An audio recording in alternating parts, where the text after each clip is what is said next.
It's now, Yeah, that's pretty much it. next week, what's Summer. you're up? Yes. Call to order. Pledge allegiance. Behind. Pledge allegiance to the flag, United States of America, to the republic which stands one nation under God, indivisible, with liberty and justice for all.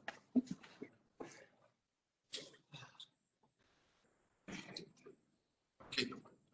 Number C, let's have some input from the council for the fiscal year 2021-22. So who wants to start? When you guys speak, I don't, there's spots there, or they're speaking into the microphone just so we can get the recording. All right. Wow, where do we go?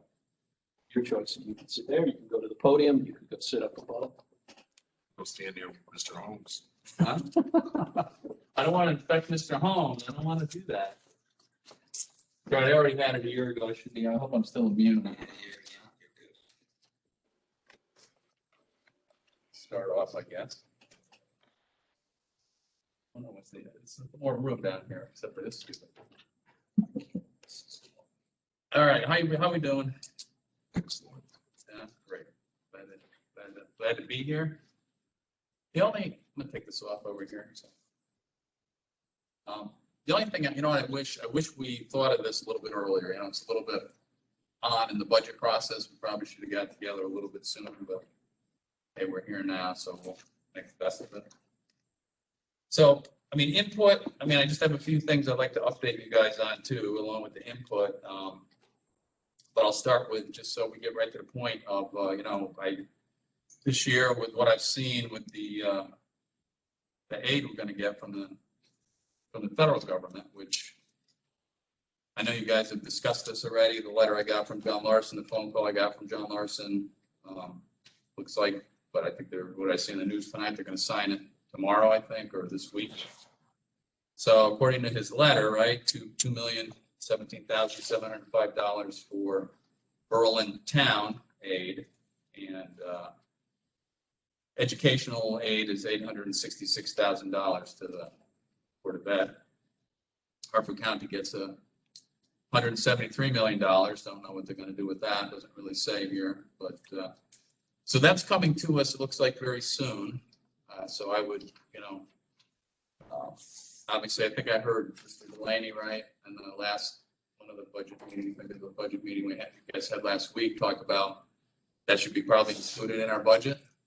I know there's probably some strings attached in this letter.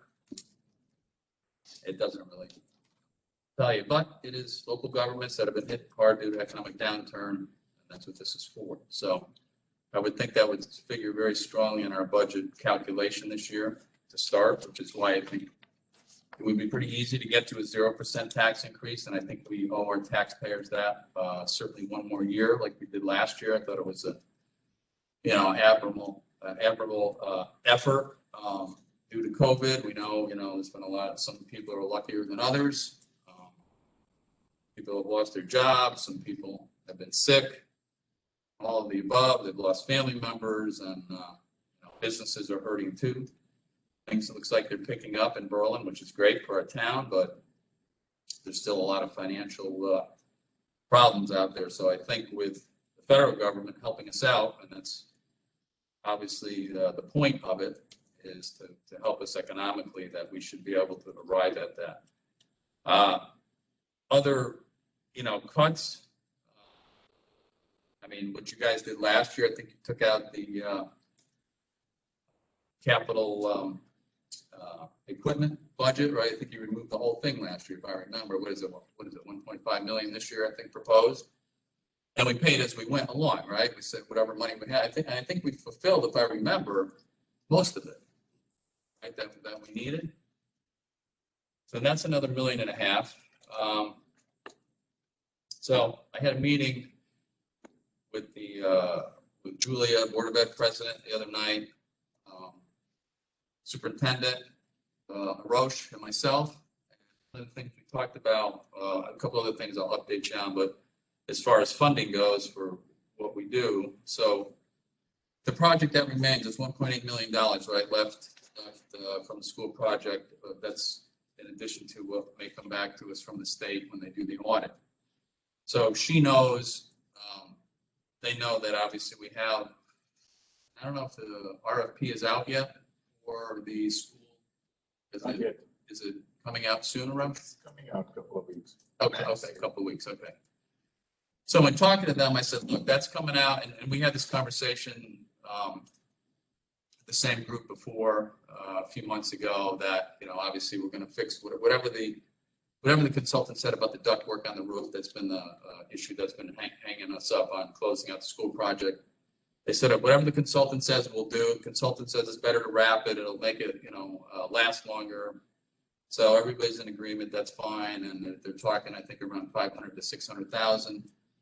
So I proposed to Julia and Mr. Benigni to let's keep $800,000 aside. That's for that. The RFP will come out. The contractor will get that done. And if we have that agreement, which we have, she said she would put it on the agenda for the April meeting, and she sees no reason why they wouldn't close out the project, and $1 million would come back to the town with the $800,000 in escrow, so to speak, until that project is paid for, which should be relatively soon anyway, once the RFP contractors come back and we pick a contractor.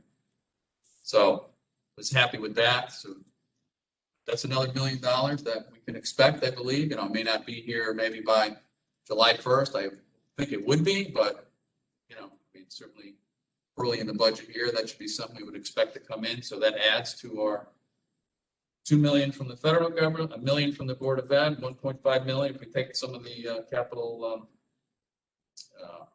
equipment out. And I know some of that equipment I think we do need to do, right? There's some AEDs for the police department. There's some things that are safety related that I know that might get put back in, but there's several $1 million right there. That's kind of off the top, and that's not even looking closer at the Board of Ed budget or the town budget. Those are some suggestions. I know you'll look at all that and consider that. So that's some of my suggestions. I also just wanted to update you though on a couple other.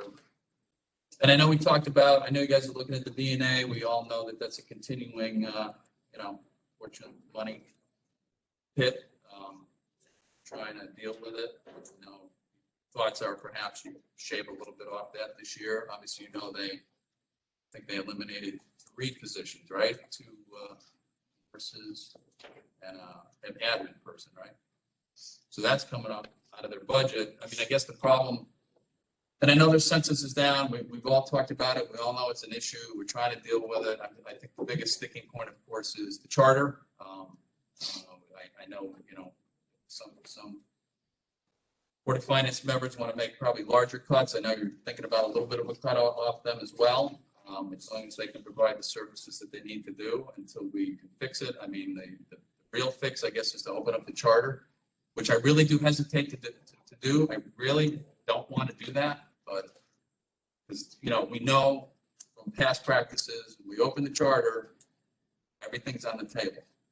And, who knows what comes in. We do have some control over it, but anything could be looked at. There still could be things we could fix. There's some other stuff we wanted to fix last time, but maybe I think we're going to have to go there at some point to really change it.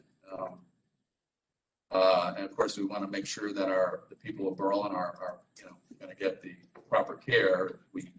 Whatever we do with the V&A, but it's going to take some charter fixes before we could totally eliminate it. That's our constitution of our town. We can't just, trample on it. So we'll have to figure that out, I guess. And like I say, I really hesitate to open up the charter again. I think we did a pretty good job last time, and to go there again, it was a very exhausting project for everyone. Sam, you were on the thing. It's not fun. It's not easy. You got through a bunch of public hearings, and who knows what happens, but something to think about, down the road, maybe not too far down the road, understandable. We, have that issue. Just a couple other things that came out of the meeting with that I think are significant because it could help to not worry about funding these things was that, as you all heard, the YMCA and the Board of Ed, they were thinking of letting the YMCA, because they got to get out of their place on the Chamberlain Highway to rent some space in the high school in exchange for the transitional program that is now in space in the old YMCA there on Main Street in Kensington. Looked into that, just something that unfortunately can't happen because since we're still under the new construction grants, and of course we haven't closed that project out yet under the program, if you change the use of the building, and changing the use would be adding a daycare, they may not look too favorably on refunding our $3 million. So Brian Benigni looked into that as well. The town attorney brought it up at the last meeting. They checked again, they talked to the state, and I think they've come to that same conclusion that it's probably not the best play to try and do that right now. You know, down the road when the audit's over and our project's totally finished and we've gotten all the refunds, then maybe that's something down the road. But right, I mean, there are some schools that do it, but they're not in the new school, still open project. That's the problem we have with that. But so we're working on another fix with that, perhaps going to meet with the Y director tomorrow, and Ryan and Julia from the Board of Ed, and there may be a building, perhaps Pistol Creek will work for the Y. I mean, it's an empty building, it's just sitting there, beautiful spot. It's just a suggestion right now till we, that we talk to the Y and see if they are even interested in that. But with that, if that were to occur, or if they find other space, we would be able to keep our transitional kids in the building that they like. They're comfortable there. They want to be downtown. They want to be able to walk some of these kids around to the bank and different things, help them with some life skills after high school. So we could stay there, and actually they'd give us the whole building. And Cromwell wants to join the program as well. So the nice thing about that is Cromwell will pay for half, whatever we end up paying on that building there. We pay a little bit now to the Y, but if they would give us the rest of the building, there'd be obviously cost for that. But the trade-off is if they are interested in our town building at Pistol Creek, we have to work out we talked about a Roche apples to apples deal, which might bring in a little bit of income from the Cromwell kids, and perhaps even it would be helpful even if the Y is in Pistol Creek and paying for utilities, because that would save us some money on the town side as well. So just kind of in the works, but just so you know, there shouldn't be with that, because the concern, why it's in the budget talk here is the concern is that the transitional academy, if the Y wanted to go back to their building downtown, where would our transitional kids go? Meaning we'd have to go out and find some space and rent that for probably more than we're paying the Y. So looks like we may be able to avoid that, which is a good thing. And they seem to be happy with that. At least Julia was, the president, the Board of Ed, and Mr. Benigni seemed good with that to work it out. So we're still working that out.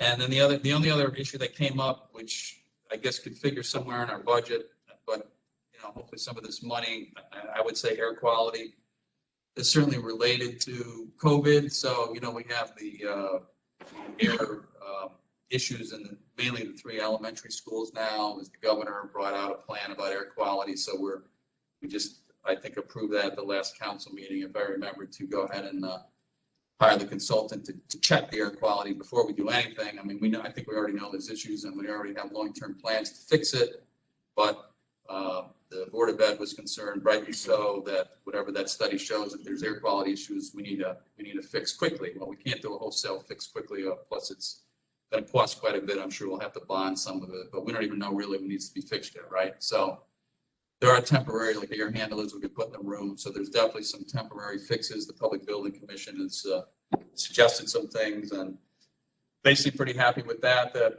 once the study comes back and once we know exactly what we need to fix, there are temporary solutions for the schools that we could use in the coming year for, let's say, next school year.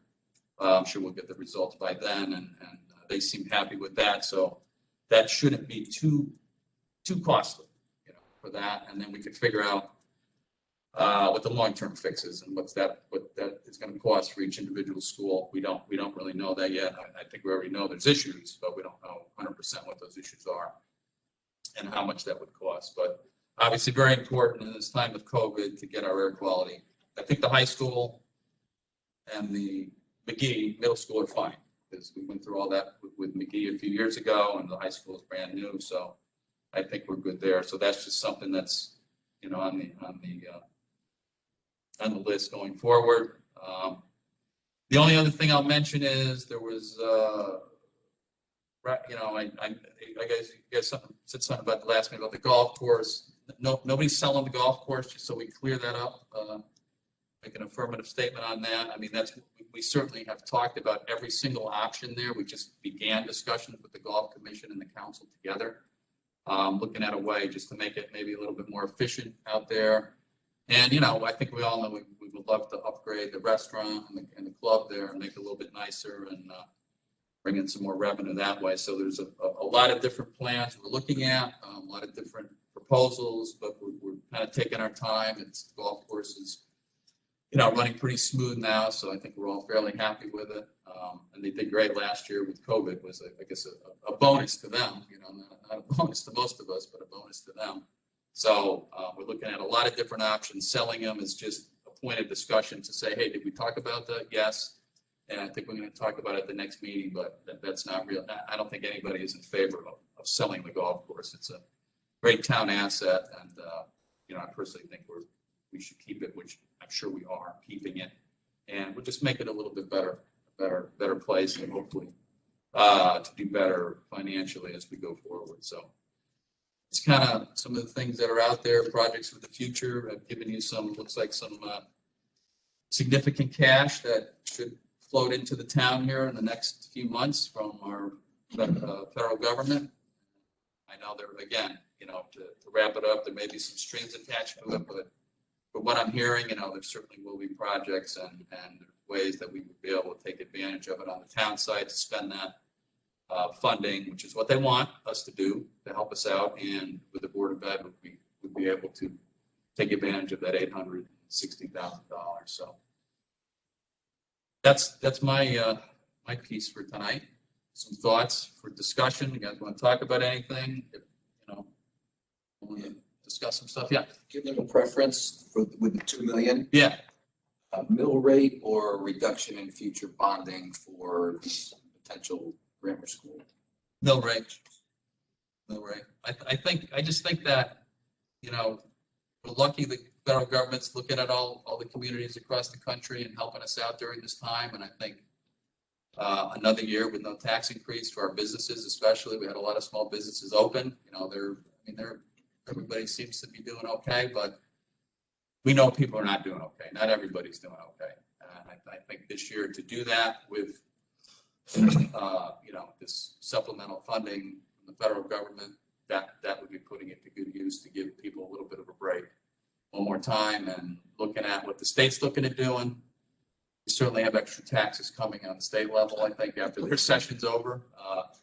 So somewhere, I know where, let's hope it's not as much as we have seen proposed, right? We don't know what they're going to end up voting on, but so I think that's another reason to give our town a break for the next year while we have this funding that is highly unusual, federal government. So helping both the school system and the town. Yes. I don't think, Kevin, correct me if I'm wrong, on that 2 million, and I agree with you, we should look for a zero. Yeah. No question about that. But on that 2 million, we discussed it last night briefly. We use it to offset the mill rate. It's COVID-related items. I think, correct me if I'm wrong. There's very specific parameters. Actually, we finally got some guidance. The House passed it today, so I expect the President to sign. Connecticut Conference of Municipalities and Government Finance Officers sent some stuff out late today, so we're finally getting some of the details. One thing that I think is really important, which I had not heard of up until this point, but it is important, is that the $2 million will come in 2 installments. It will come out within 60 days because Connecticut actually doesn't have any large cities that would get the direct funding.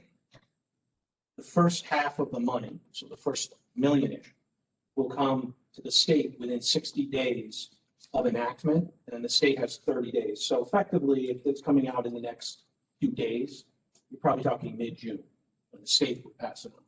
The second half of the money would come 1 year after that. So it's not 2 million all at once. It's about roughly $1 million around this June, depending on when enactment happens, et cetera. Then the other half would be a year later. So as far as the budget we're dealing with, the money would come at the very end of the fiscal year or into the next fiscal year, depending on the timing.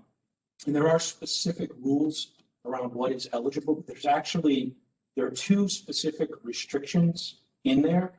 Funds cannot be used to directly or indirectly offset tax reductions or delay a tax or tax increase.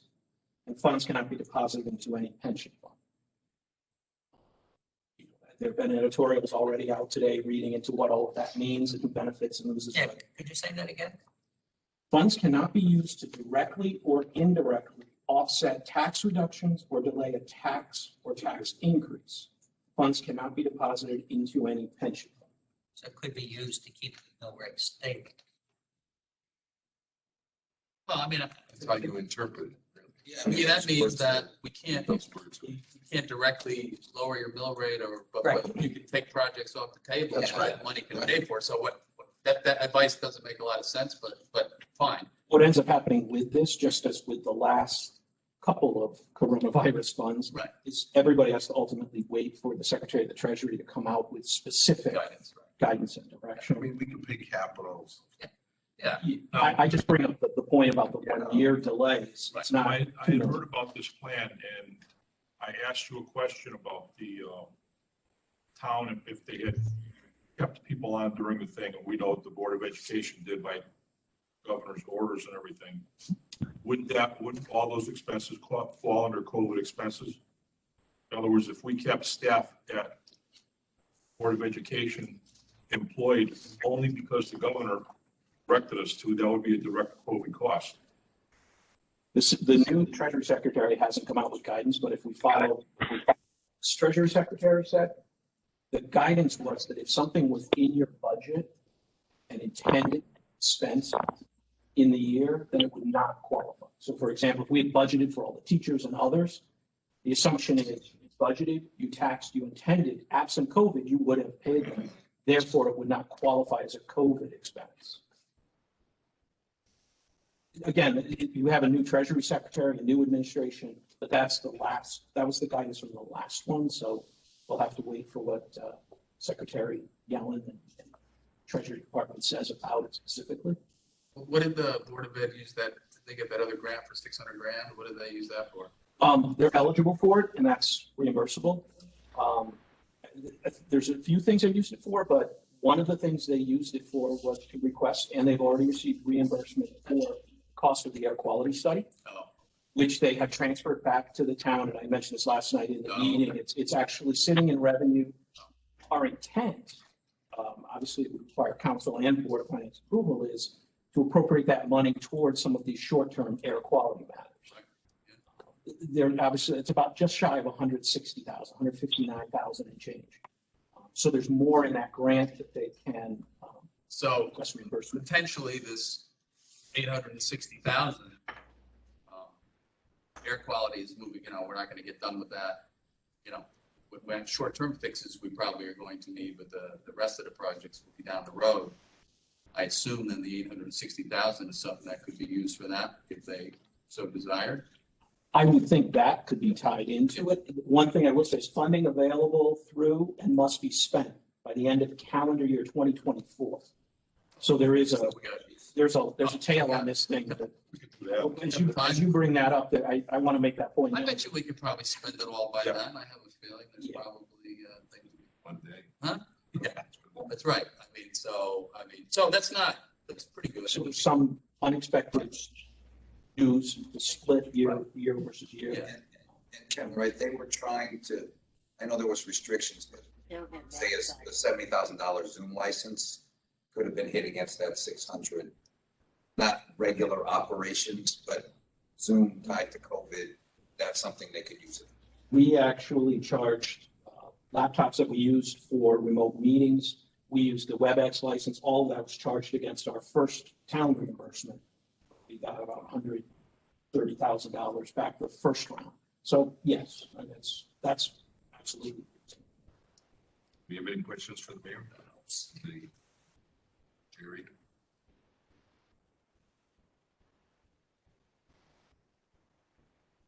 Yeah, thanks for having us. So I would, We're gonna try to shoot for a 0 increase. I think everybody on the board agrees with that. that's great. It's just a matter of how we get there. Gotta get there. I get it. We've got to look at the Board of Education budget. That's gonna be a challenge, as you know.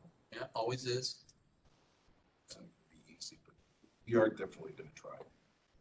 Is the council on board with that then? We're all looking at 0?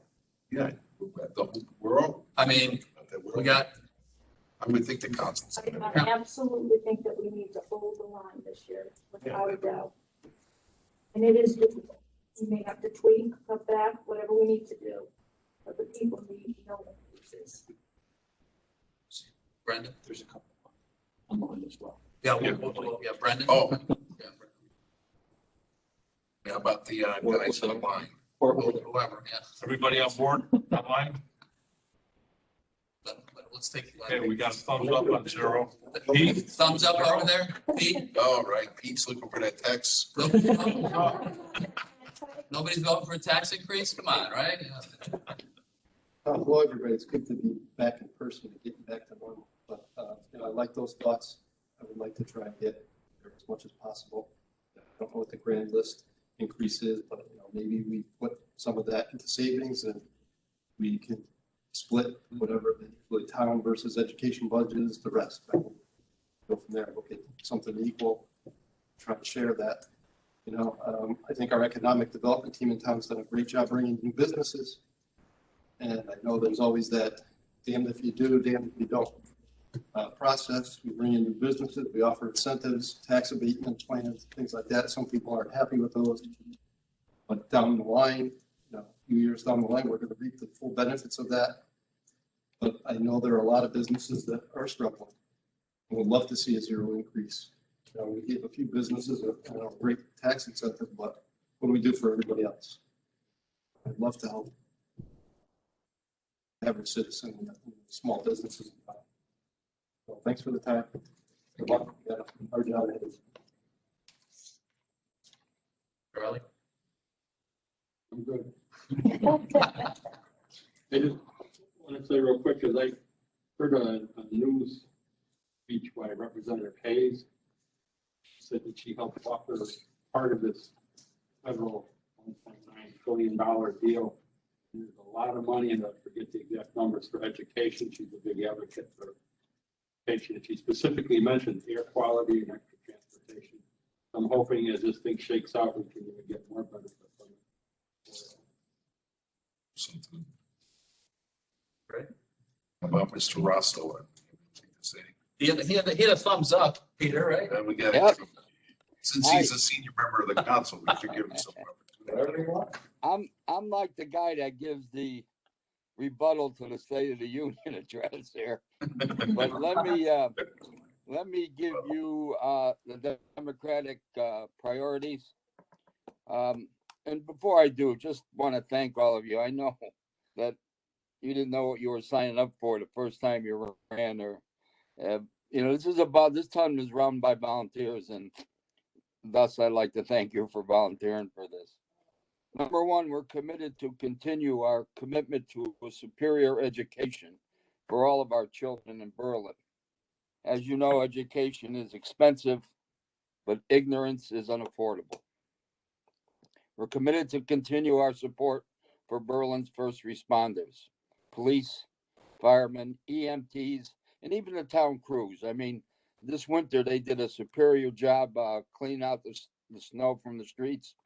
And I think they should be as valued as the rest of our first responders. 3, we're committed to continue our support for economic growth and increase in the grand list. Recent growth is a result of many years of planning and tax incentives. And 4th, we're committed to continue our support for enhanced quality of life for our families and seniors. Our senior center and transportation services provide referrals of mobility for our seniors. Our libraries, recreation department, and community center are sources of information, learning, and recreation for all ages. And if I may, before I turn it over to Mike, who has some other comments, I'd just like to thank the Speaker of the House for the gift which if he were in Congress, it'd be a library, but we got a football field, and I just like to publicly thank him for that. And if I may, I'd like to yield to Mike, and I'll be around if you have any questions.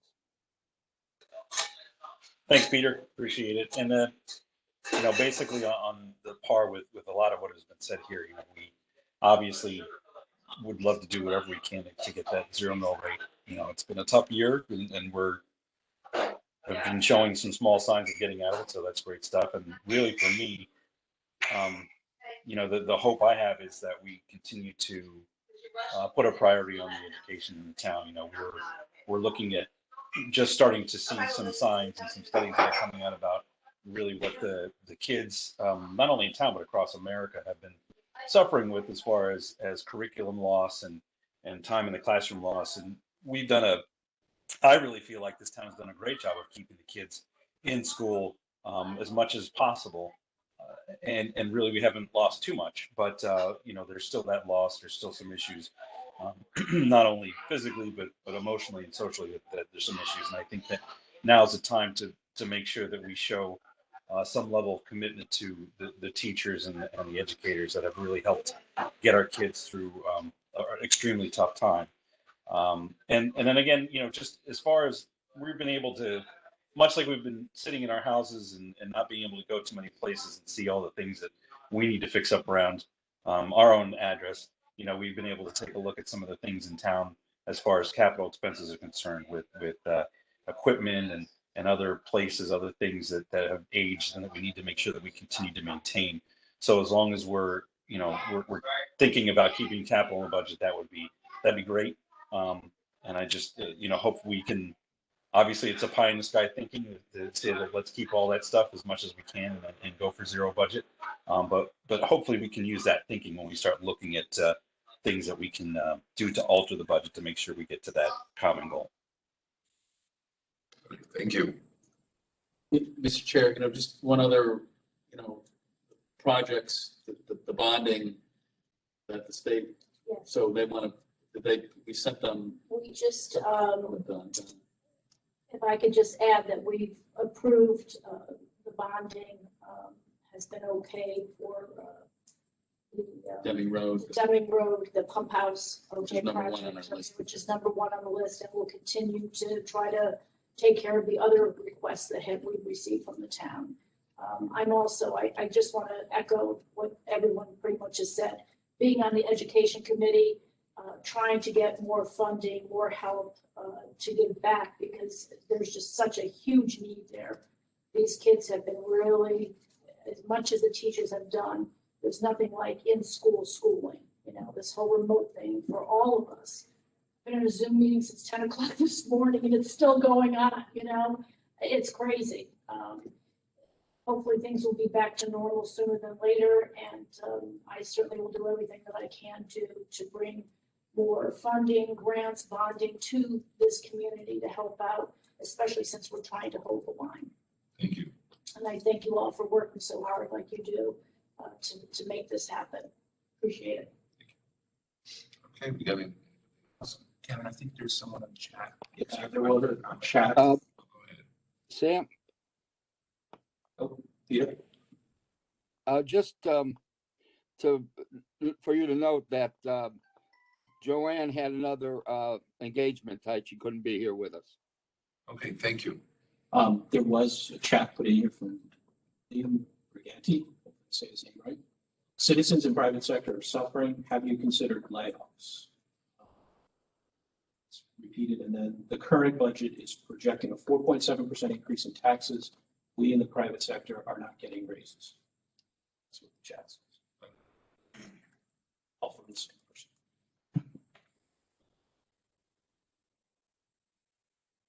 We'll discuss that in the budget when we have our next meeting. We're all set? Okay, thank you for coming. Thank you for having us. Thank you. Thank you for everything you're doing. So we, can I have a motion to adjourn? Favor? Okay, that's the next meeting coming. Thank you, guys. Thanks, guys. Thanks, guys. Appreciate it. Thanks for all your Uh, help. great. We're gonna take about a 2-minute break and come right back. This is like all right, let's call to order. I don't think we need to do roll call. Yeah, okay, let's do roll call, Do roll call just in case. just in case somebody disappeared. All right, Mr. Bornero. Here. Mr. Hernandez. Here. Mr. Grady. Here. Mr. Holmes. Here. Mr. Lomaglia. Here. Mr. Paradis. Oh, nobody disappeared. That's fantastic. Okay, let's start with, where do you want to start on this budget? Town side, Jerry, where do you want to start? You're the, Anywhere you want. I don't care. Let's start from the beginning. How about that? You want to go? How do you guys want to handle this? Tell me. How do you want to handle it? Okay. I mean, let's get a basic framework down for how we want to do this. That's what I'm saying. How do we want to do this? I mean, we pulled the capital out last year and it worked out pretty well. We started there and then we worked on everything else from that point. So if we've got the $1.5 billion, we can take that off. We know we're going to have something kicking around come July.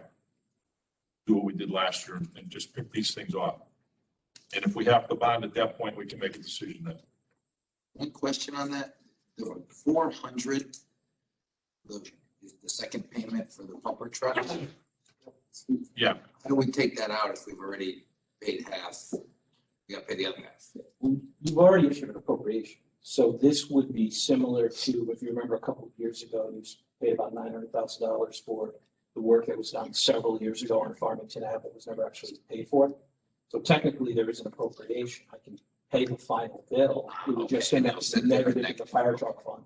Right, but we don't pay until we get delivery, or do we? Oh, right. So when We have to take delivery and delivery's gonna Mr. Simons goes through delivery's the gonna be thing some very time carefully. away, right? Oh, yeah. They don't build this thing. But ultimately, I have an appropriation. so we can pull that out and just replace it Yeah, when the funds become available. yeah, we pull it out. In the original authorization, or the bond authorization, was there 400 or the whole? It was 800. 800,000. Yeah, so we just haven't funded it yet.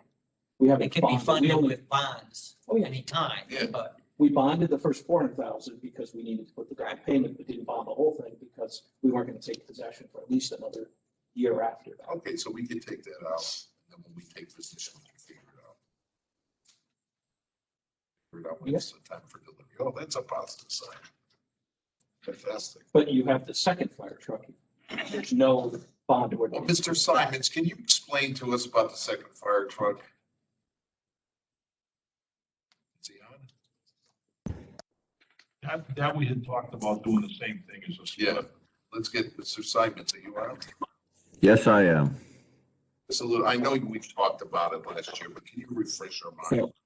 So here's the deal with the fire trucks. After 9/11, we were awarded a huge replacement of fire apparatus because fire apparatus wasn't being replaced in a timely fashion before 2001 when 9/11 happened. Those are now 20 years old. But you also have to remember that in 2008, American LaFrance went out of business. They went bankrupt, and those were manufacturer of those trucks. They were forced to liquidate all their supplies. So yes, we can buy engine parts and brake parts and transmission parts because those are Detroits and Allisons and Spicer rear ends and stuff like that. But what you can't buy is you can't buy components that are just American LaFrance components. We were lucky when we had two of the frames crack on those trucks. I was able to purchase the last two cross members that were in the United States. They actually came out of Phoenix. Currently, I have valves that are the main tank to pump valves that I cannot replace, the parts for them. Door handles, door latches, switching, heating motors, stuff like that are now becoming obsolete because you got to remember these parts are 20 years old, and even in the aftermarket, they're not available. So between that, the trucks are at the age where they need to be replaced. They are also at the age where they're beginning to be a maintenance problem, and that's why they are in the budget.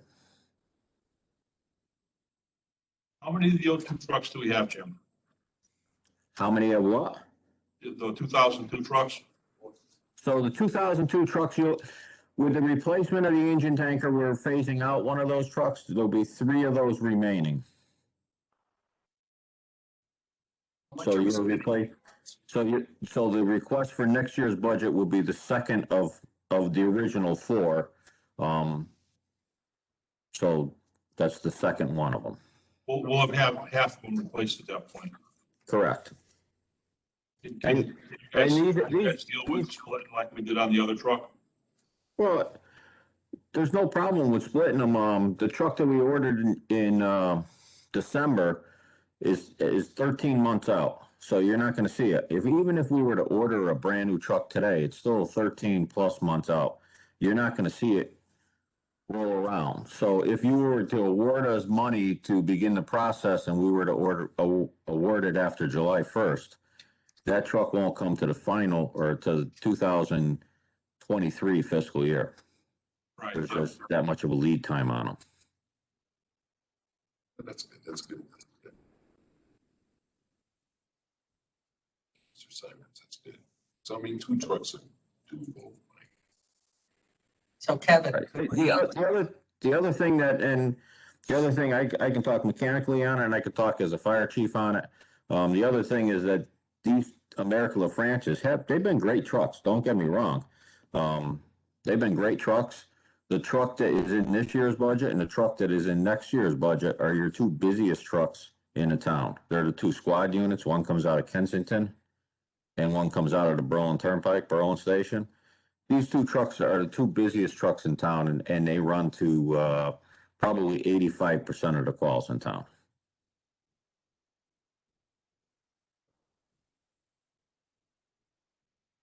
What is the cost increase per year on these trucks? The difference between the truck that was ordered in December and the second truck coming through is $100,000. Yeah, that's the price increase, right? 100 grand? Yeah, well, the price increase, and they're a little different series truck, so they have some other components on them that are different. These 2 trucks are squad trucks, so they have light towers and generators and all kinds of other things. Where the truck that was ordered the last time is a straight engine tanker. so Kevin, what we could consider doing then is, we have to appropriate this one way or another, whether it's to be funded through bonds or through the budget. So, I mean, one of the options we have out there is to do the bond authorization for the entire 900,000. We could always then decide we're going to bond it, we're going to do bond anticipation notes and pay it off over a couple of years, or at some point start taking it out of the budget. So, I mean, those are 3 different ways that we could attack the same. That's probably gonna be the best route to take The right same now. issue. I mean, the other option is to just say that you don't put it in the budget, take it out of unassigned fund balance when we get the money. Well, It's the same thing. kind If of. you did that with the budget, you could appropriate fund balance like we have with the pension, and then you've already appropriated it and you're done. But the budget is nothing more than a large appropriation. We could decide when we cross that bridge. So I think about a year and a half, so we decide how to pay for Well, but when you order, you put a 50% down Right. payment, you don't just order it out credit. it. Well, our signature's not good enough, it is for me. can I make a comment before we get going?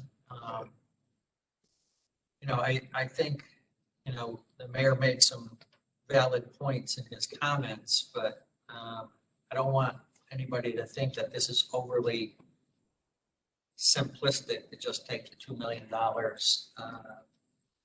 of additional COVID money and $1 million from the school building project, and boom, we're where we want to be.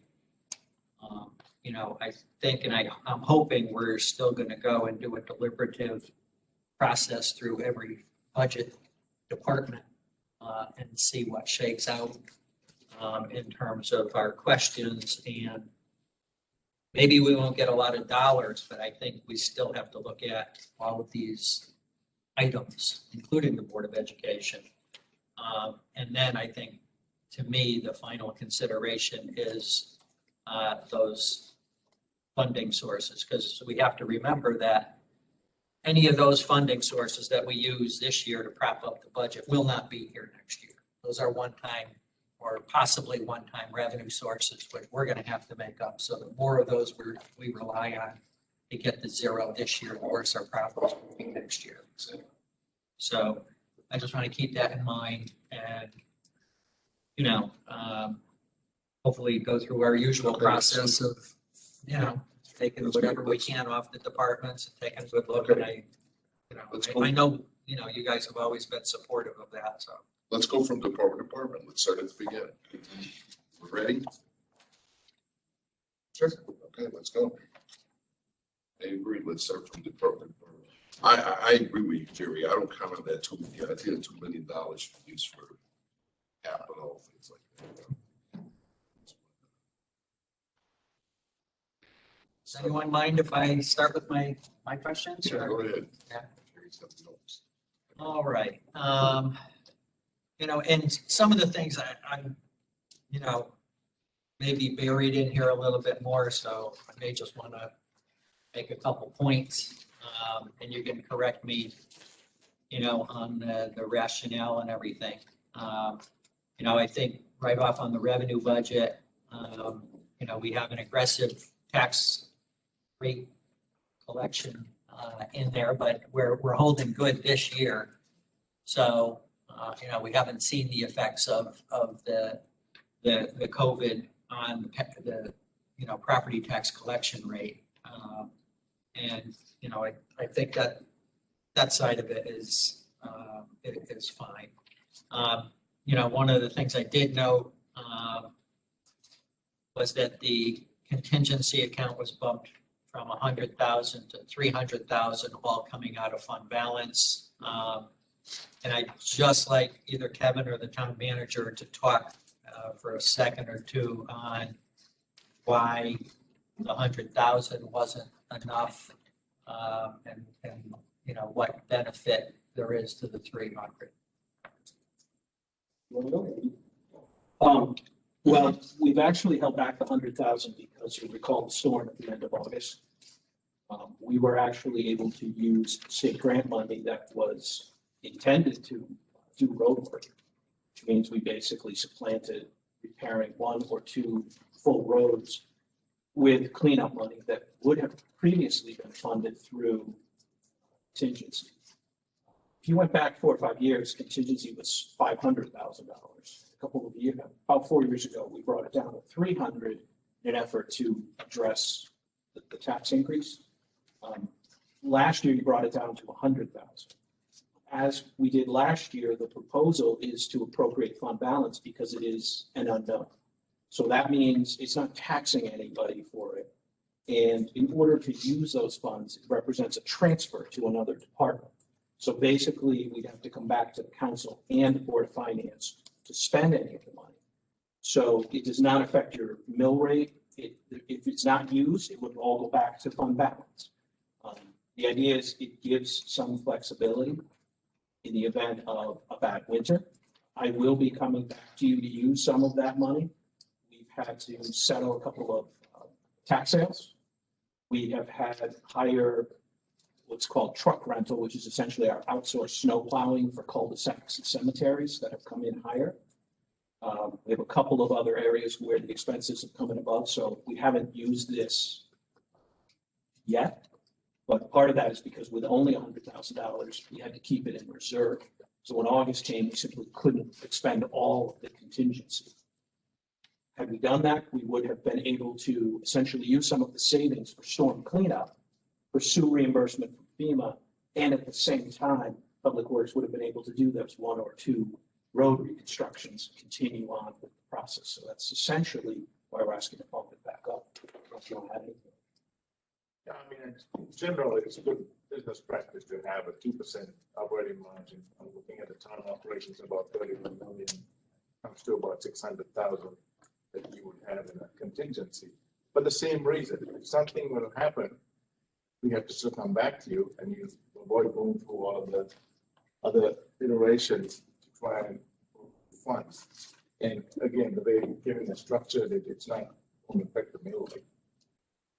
There's a lot of controls built into it that come with the council and board of finance. Thank you.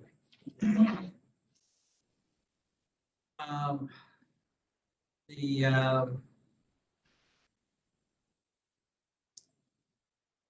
some general questions here. You have one temporary full-time and 5 part-time positions. I'd like to talk first about the one temporary full-time. I did notice in our most recent financial report that the not property tax, but building permit fees are up significantly this year. Are you already seeing the activity in your budget proposal? You have a write-up that talks about additional work coming because of projects down the road, but have we already started seeing the workload increase in that department? Right. I mean, it's twofold. It increased even without the projects because of what happened as a result of COVID. Residents doing more work added a tremendous amount of work to the building department, from patios to deck, basements, to swimming pools, to other things. And the 3 other projects are just beginning. And the one next to the Acura dealer already started, and it's going on until at least until next fiscal year. Newport is just starting to groundbreak. They are going to go right throughout next year as well. And then the one south of Blue Lobster is going to crank up probably the year after. So the temporary position I'm looking for is to 2 to 3 years just to, address the, current demands that they have and the anticipated demand for the next 2 years or so. Okay, so they cannot handle the load that's there now. Well, they can, but it's going to delay things. I'm trying very hard not to build a reputation around saying that Berlin is a place that things get stuck from 1 to 6 weeks to get a response for anything. I'm really putting a big emphasis on customer service and economic development. And you've seen it, Mr. Grady. If you go to these ribbon cuttings, people are now saying, it was very different 5 years ago. We enjoy working with the town, a group of people. You move things very quickly, and we want to keep that momentum. I want the word to get out that this is a business-friendly place. You come in here, we work with you, and we get things done. And I just hate to see it going backwards and having this negative reputation. Is overtime not an option rather than a new position? Yeah, sure. We are experiencing overtime. There's also instances where these folks are called out if there is a fire or a vehicle goes into a building or the like. They're also called out on those items because they have to evaluate the safety of the building. So they're not just dealing with the existing intentional construction, but they have those other elements, and they do experience overtime. And we do have a provision in the union contract where these folks are to also offer comp time, compensatory time instead of paying, and they're utilizing that as well. But as Roach said, the work will get done. It just may take 6 weeks instead of 2, and that's inconsistent with what we're trying to do, and will develop the reputation of the place you. So are you going to hire somebody with some type of, they go out if there's an emergency, whatever, certified for certain things? That's what they're going to have some certifications. Yes, there will be a certified building official, just That's like what I'm saying. Frank and John, others. So like a building inspector or something, am I correct? Absolutely, yeah. They'll have all the credentials so that they can just run on the own. Tax refunds are 30K to 215K. Just a question, how do we account for the over collections? Over collections? Yeah, that we're refunding in revenue? We changed the accounting policy about 3.5 years ago, but this is really the 3rd year that we've had the experience accounting for the refund as an expense. It allows for easier, faster, and more accurate reconciliations and balancing between accounting, treasury, and of course, tax. So now that we've got a little bit more experience, we've realized that the refunds are coming in closer to 215,000 each year. We had started based on history and trying to put together from revenue refunds what that would be, but now we've got enough experience to know where that falls. Do you happen to know if most of the refunds are from over collections or from certificates of correction? I would say in terms of count, there's certificates of correction, Dollars. motor vehicle. In terms of dollars, I'd say they're split evenly between court settlements and motor vehicle. Motor vehicle is even in terms of numbers, is by far the biggest one, but you aggregate it. Has to do a lot with the records that are received. If you asked any tax collector in the state, they would say that the DMV records are not really what they'd like to see them. There's a lot of errors. Thank you. I did want to have a little discussion, and I think it's, for informational purposes for members of the board. Within the townwide budget,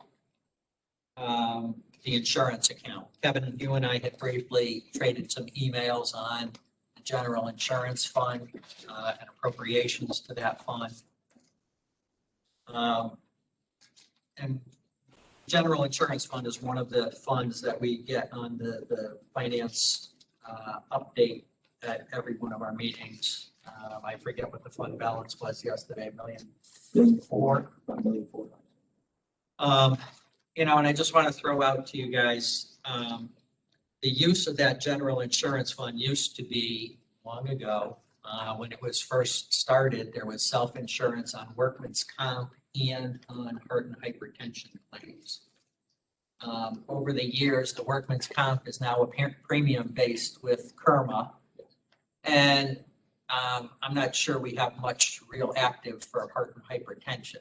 Actually, because of the way the law was written, anybody active or retired who was a police officer in 1995 or earlier is eligible to put a claim in, and surviving spouse is entitled, if they can tie it to a heart condition, to a survivor benefit. And that is self-insured. So that is the biggest risk. We have 2 active heart and hypertension. One was just settled for approximately $225,000. However, that doesn't, I say settled, that doesn't mean here you go when it's done. The officer can still come back if the condition changes or worsens. We do have several other officers who are active who obviously were part of the defined benefit plan and have a tenure there, as well as any of the retired or former police officers if they encounter a situation. We've also had instances where officers who started before 1995, retired from another department and came here, there's a couple who have attempted to obtain heart and hypertension coverage. We have objected to those, but that is substantial exposure. And again, from the individual as well as the spouse, these payments, when you get out there, you can be thinking an individual $250,000 or potentially more in an instance. So the $1.4 million appears and is a good amount of money, but that can be eaten up very quickly. It also is used to self-insure smaller property damage claims rather than going through KERMA to maintain our low rates. We actually are in our second year. This budget is the second budget with a 0% increase for our property and casualty, our liability. We had a 17% reduction in workers' comp last year, and we have a 0% this year. And a lot of that has to do with the way the program is managed, in part because we're able to either self-insure small claims or in instances of police and fire vehicles, use that balance to repair the vehicle more quickly while it works its way through insurance and then get reimbursed so it gets the vehicle back on the road faster. Probably didn't want it. No, it's good information for them. But the couple points I want to make about it, though, are that when you see our monthly financial report, you'll see on their minimum fund balance $1 million. Well, that policy was developed based on a different risk load back when the fund was established. Okay. I don't disagree with having reserves. But since we are self-insuring so much less of it, I have to think that the 1.4 million is probably more than what we need. And I think it's just one of those tools that we should have in our toolbox that as we look at everything that's available, whether or not, because I think what was it, 2 years ago or 3 years ago, we actually, when we were putting money into the fund still, we shorted that contribution, I think, by 450,000. But a reminder to what you said earlier, that translated to a $450,000 increase. Exactly. Following fiscal year. Exactly. That's right. But the difference here is if we believe that the reserve is not going to be needed at that level, that puts it in a different situation. Still a one-time source, though. It is.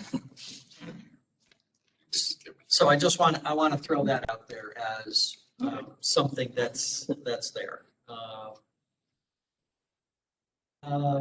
In the townwide budget too, something struck my eye, and I think it's been there for a while. Do we really pay $5,000 for a courier between the town and Board of Ed offices? We do have a person who does go between the buildings. We pay them. It's a reimbursement to the board. That the board actually pays the person, similar to what we do with the HR. Somebody's paying. We're all paying. You're all paying here. I mean, wait, they actually have somebody they pay to come up to the town. He drives a box truck and delivers. Yeah, It's not just the mail. It's driving a box truck to take Yeah, I things see to that the truck. buildings So that's and what takes it the is. mail. Oh, it's not just here to the Board of Ed. No, not downstairs. No, he's going around. He drives the box truck as they move equipment. No. I thought it was just from upstairs. No, that's the impression that I got. No, it's reimbursing the Board of Ed for a person Oh, yeah, so it's between okay. buildings. So if somebody goes from here to say BHS, if he's got the box truck and he's taking equipment, he'll bring it with him. I can see that. All right, so It's not from here to down. Yeah, that's what I it includes We can walk schools. I was downstairs. gonna say, geez, Yeah. I'll come and deliver. I was like, good part-time job. I know. I feel. We'll have to look at that wording for next year. Get your step signal. Okay, in the same department, townwide contracted services. There was 60,000 that was budgeted. I think a similar amount for last year. How much of last year's was actually used? Is this something we actually are using or? That is for, when we attempt to hire a consultant mid-year, for example, when PBC asks to hire a consultant, that's where we fund it from. Have we used it? We have, in fact, this year we actually used it in part to pay for the actuaries who are doing work right now on potential tier 2 police defined benefit plan. So those are things that we do that come up during the middle of the year. It's 60,000, but I mean, most of the time when these things go out, for example, PBC asked for 35,000 to upgrade the Willard air quality study because it was about 3 years old and they wanted to make sure it's valid. So 60 sounds like a lot, but one of these studies, 35,000 is not unusual. One of my usual items will be Charter Revision Commission. You haven't even mentioned the pension. I was kind of surprised when we got out of revenue Well, without. that's That's understood. I told you during the presentation. That's understood. I mean, that's the first motion. And before you ask, Gary, 185 is still good. We have the same members and credentials. I know you're going to ask, what do we need to fund for? Yes. I already had that note. That was part of my research. He's got it memorized. Within the building department, it's sort of curious in the write-up, there's a part-time and temporary position, and it says, in the case of the absence of the administrator. I was wondering if this is normal, because I don't see that in any other department. Where we have an in case of absence of someone else in the department. I mean, what makes that department different? It's really not. That part-time position is, it's again supplementing the additional workload. We have a part-time person who actually works part-time in another town, has extensive administrative experience. She comes in and works with budgets. Yeah, it's not. It's a part-time but experienced person who can help make sure the building permits and things move along. So Oh, that's, there's the inspection portion, but then as with anything government, there's a lot of paperwork and other things that go with it, and she's able to help. And by hiring somebody part-time like this, we're able to avoid benefits and other things, health insurance and other very costly things, while also helping do things. It's just not really in the case of the absence of the administrator. Well, sometimes during lunch maybe, the window is covered all the time, so that the. Oh, absence meaning like lunchtime rather Lunchtime. than, Or vacations. Vacation, sick time, and then also, we're also thinking of using that person as a backup, maybe with the finance office, because, there's so much paperwork and administrative work that needs to get done. If they don't get filed appropriately, they're backed up, nobody can find anything, just keep it going at a faster pace. In tempo. that's an important position. fire department. I see a couple different things, and I'm familiar with some pieces, but, we have, and don't take these questions as being against the fire department or anything like that, but I just, That's Mr. Simon. I would just like to, we have a reward program, we have paid on call, and we have the Robert Wolf incentive plan. I mean, I thought, when I saw a reward program and then I saw a Robert Wolf incentive plan, I thought we had an incentive plan. I didn't know why now we have two of them.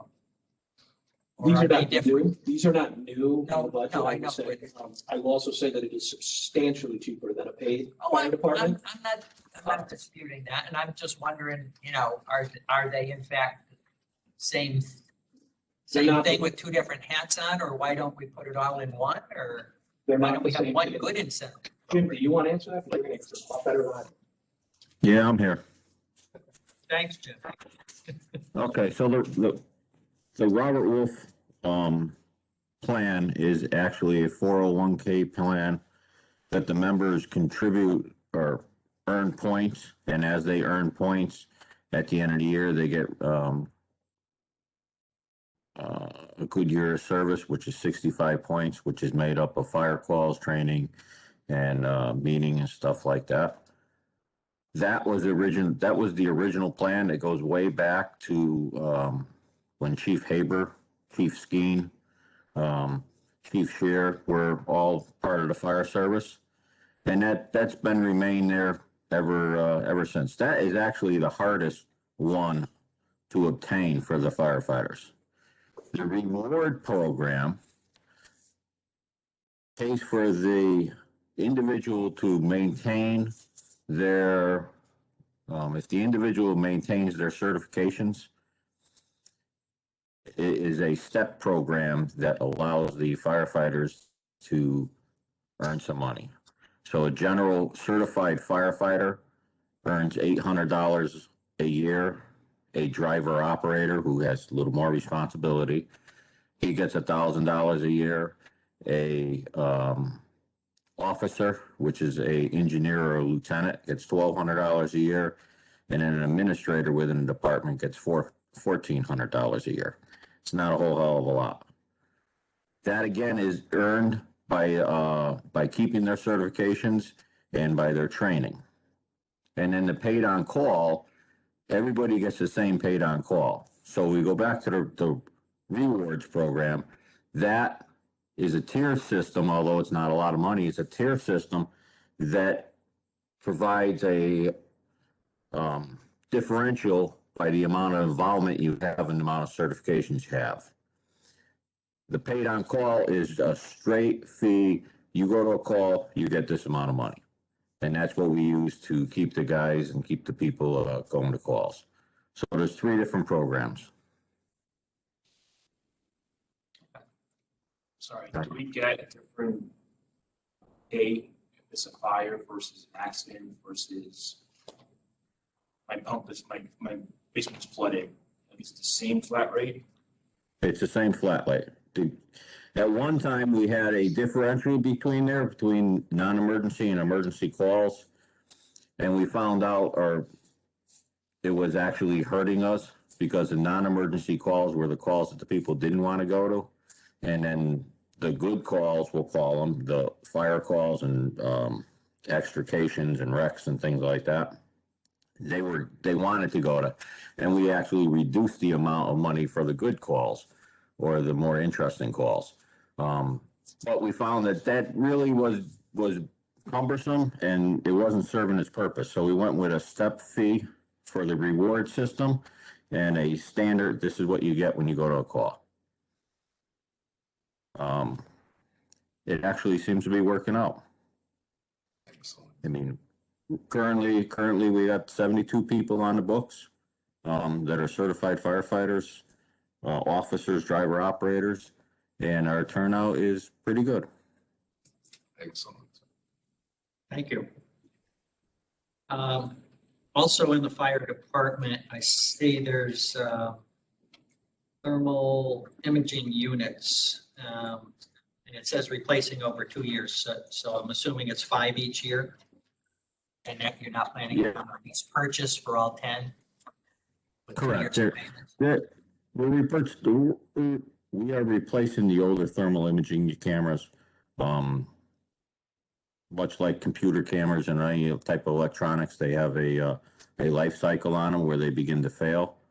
They begin to give you problems and they become outdated. So a lot of our equipment stuff we put out that we replace a little bit each year or over a period of time, and that's what you're seeing there. Yeah, so it's five a year, not all 10 at once with a 2 year Correct. payment. Correct. Okay. Yes.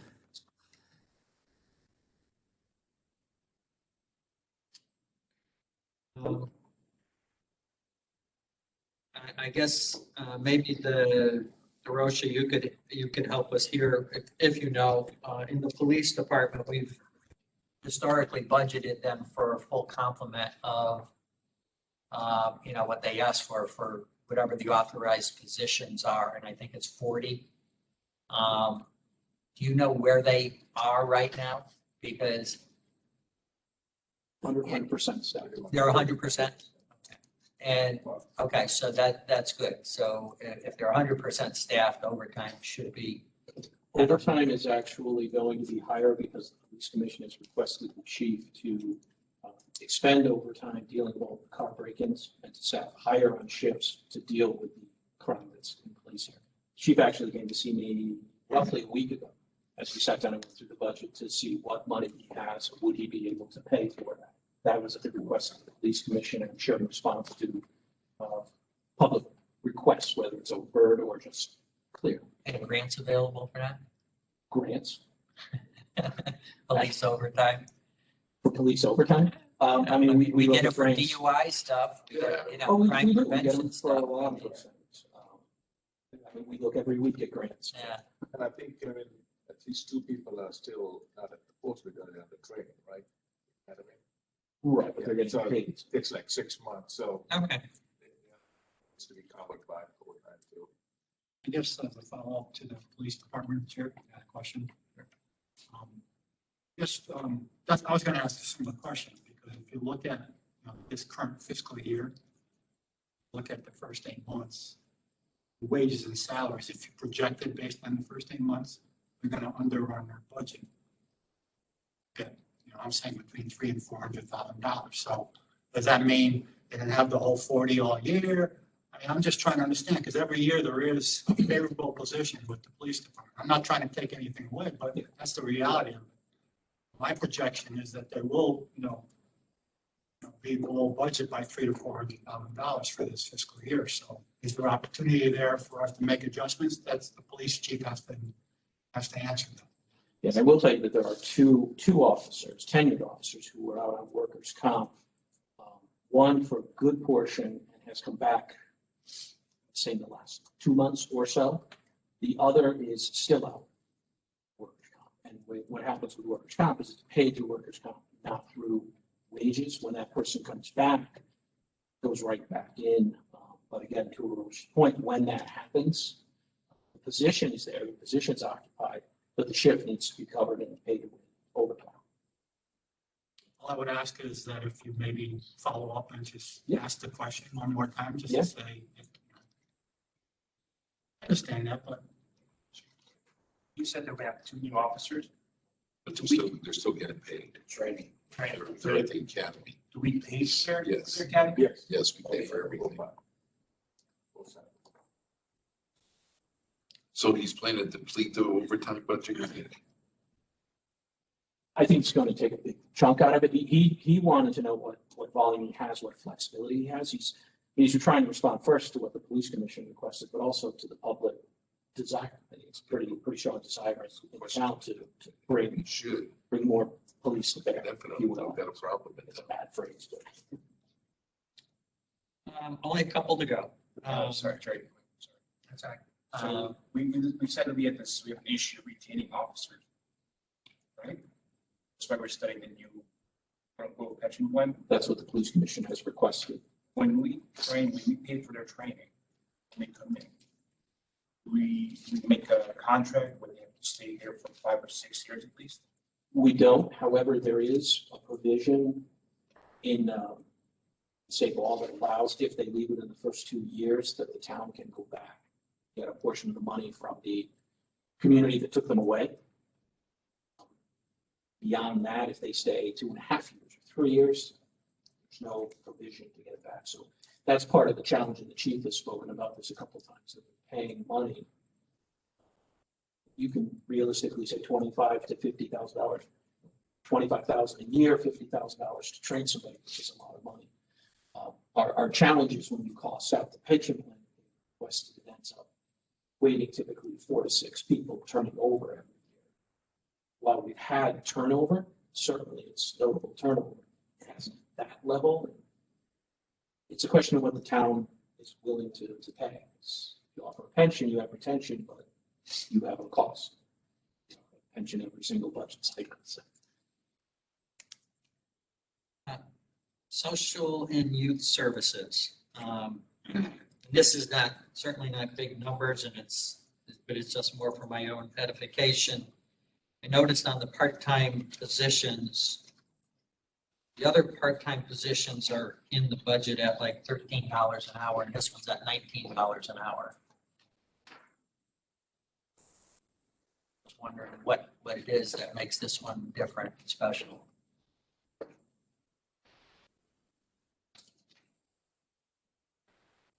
This is social and youth services? Yeah.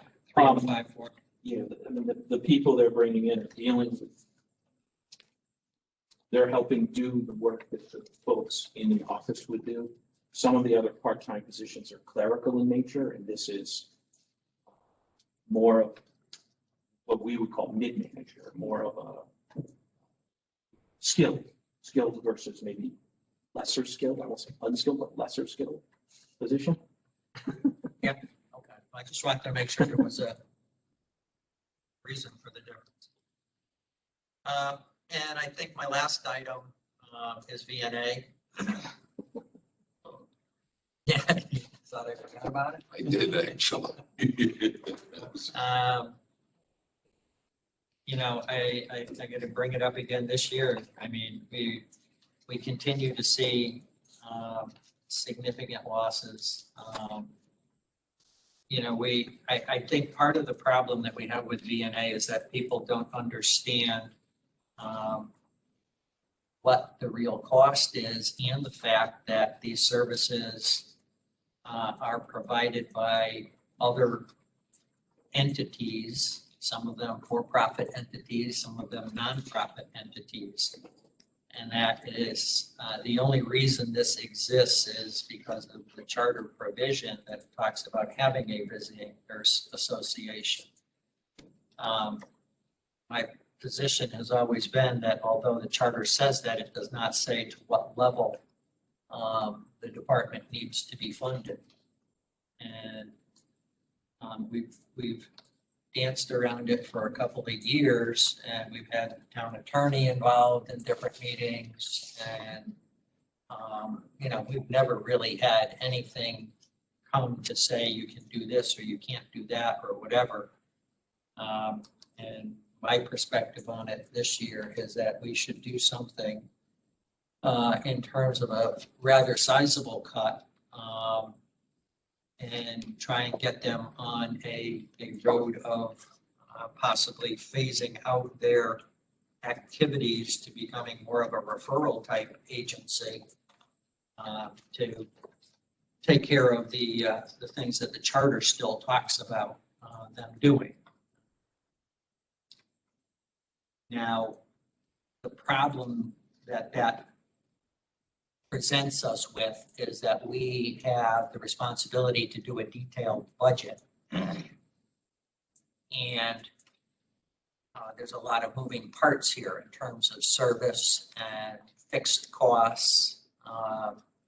And I'm not sure, without substantial input from the town manager, the finance director, and the department head, whether we know enough about this entity to say, take 300,000 out of salaries and this much out of this and this much out of that.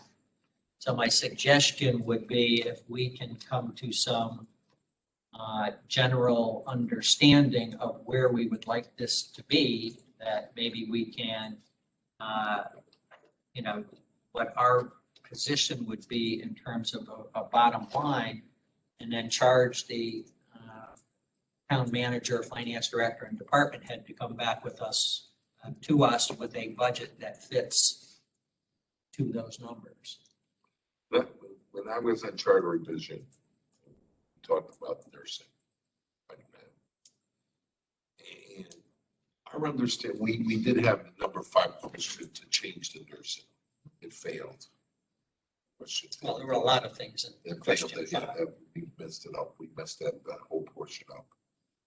But our understanding was that we had a discussion that the visitor nursing was going to stay in the charter. But we thought it was up to the council or Board of Finance passed the budget, and what passed, that it was up to them at not one level they were going to fund it.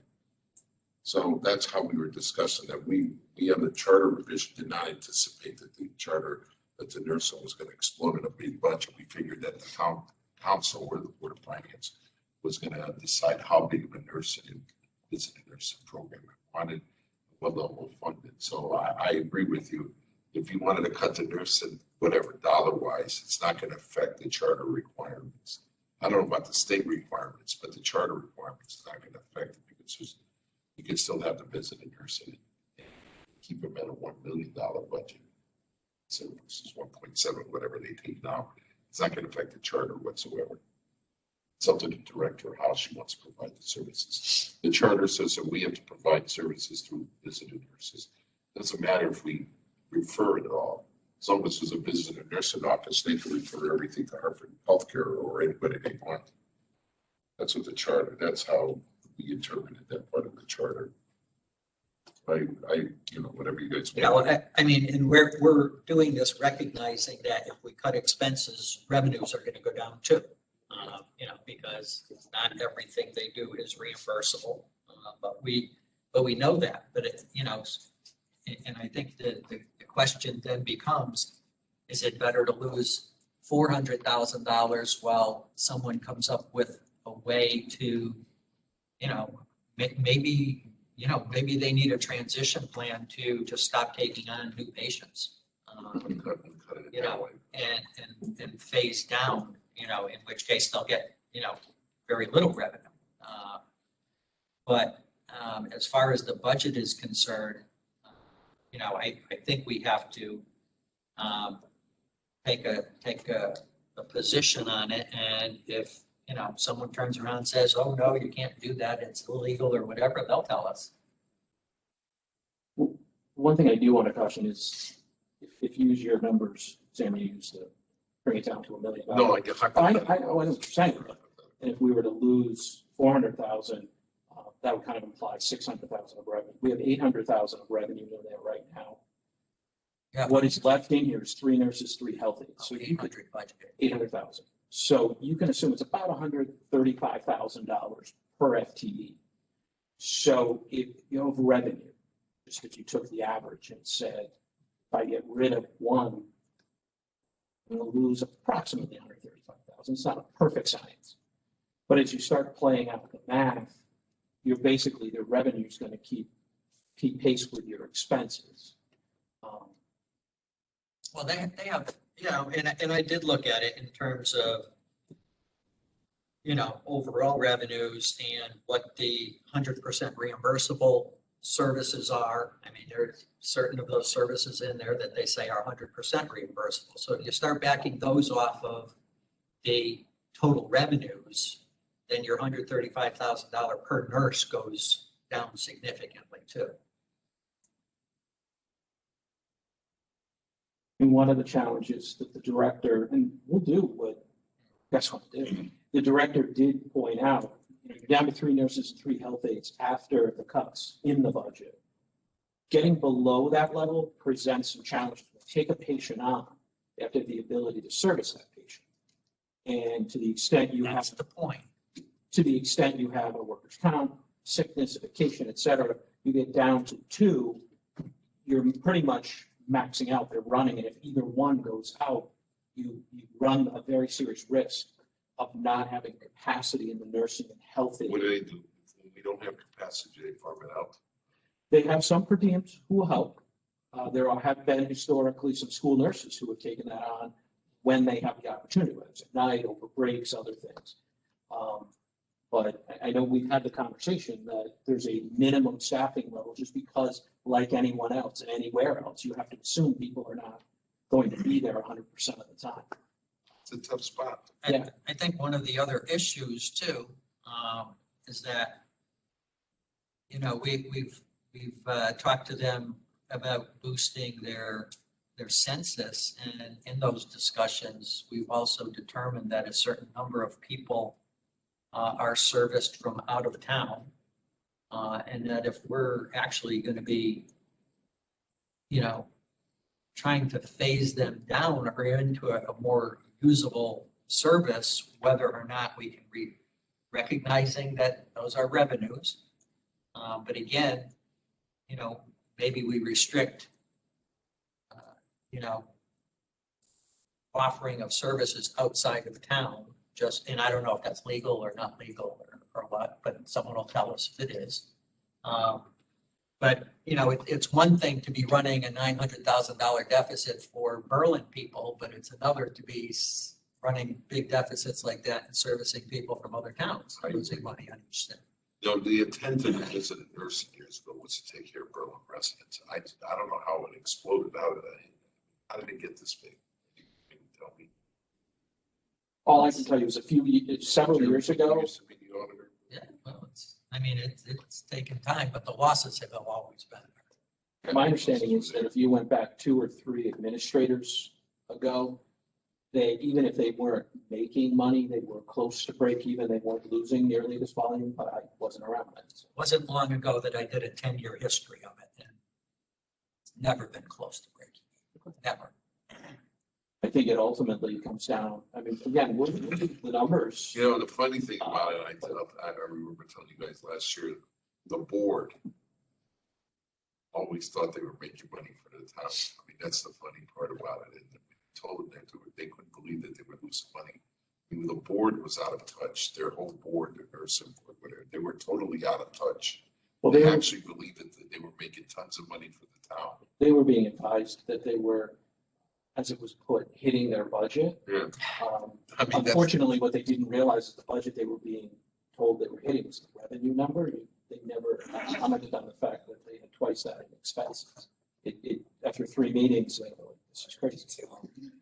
Jerry, the thing is the budget that they had set up for this year, this current operating year, they expected $1 million revenue, and it'd be almost a $900,000 loss. So for the new proposed budget, we're saying the revenue is 800, and we're still going to lose $900,000. So, I mean, it really didn't. Something happened with even reducing the revenue and taking some of the expenses off in terms of total loss. Didn't change much. Well, the revenue, we've been talking about the revenue all year. Yeah, but and so the cuts were in response. Even with the cuts, in the revenue cut, Yeah. the expenses didn't go down enough to give us, improvement on the loss. But you never made that revenue. I'm just saying apples to apples in terms of revenue loss versus revenue loss with the reduced revenue. It's not improving our. No, the cuts were designed to offset the revenue takedown, and after watching it trend that way, I mean, the intent of keeping 3 nurses and 3 health aides is to try to build that census back up. If you want to cut, we can do that. I mean, We've been trying to build that census for 3 years now. I mean, it's not like we haven't given Pandemic, it a how can the chance. census be down for a visiting nurses association?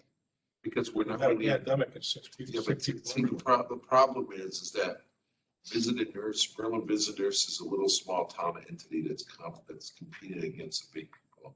You're gonna lose. It's never gonna work. You're gonna lose. It's just never gonna work. I mean, they're making a compelling argument for a charter revision. No, but that's another, Mandate. but that's another thing.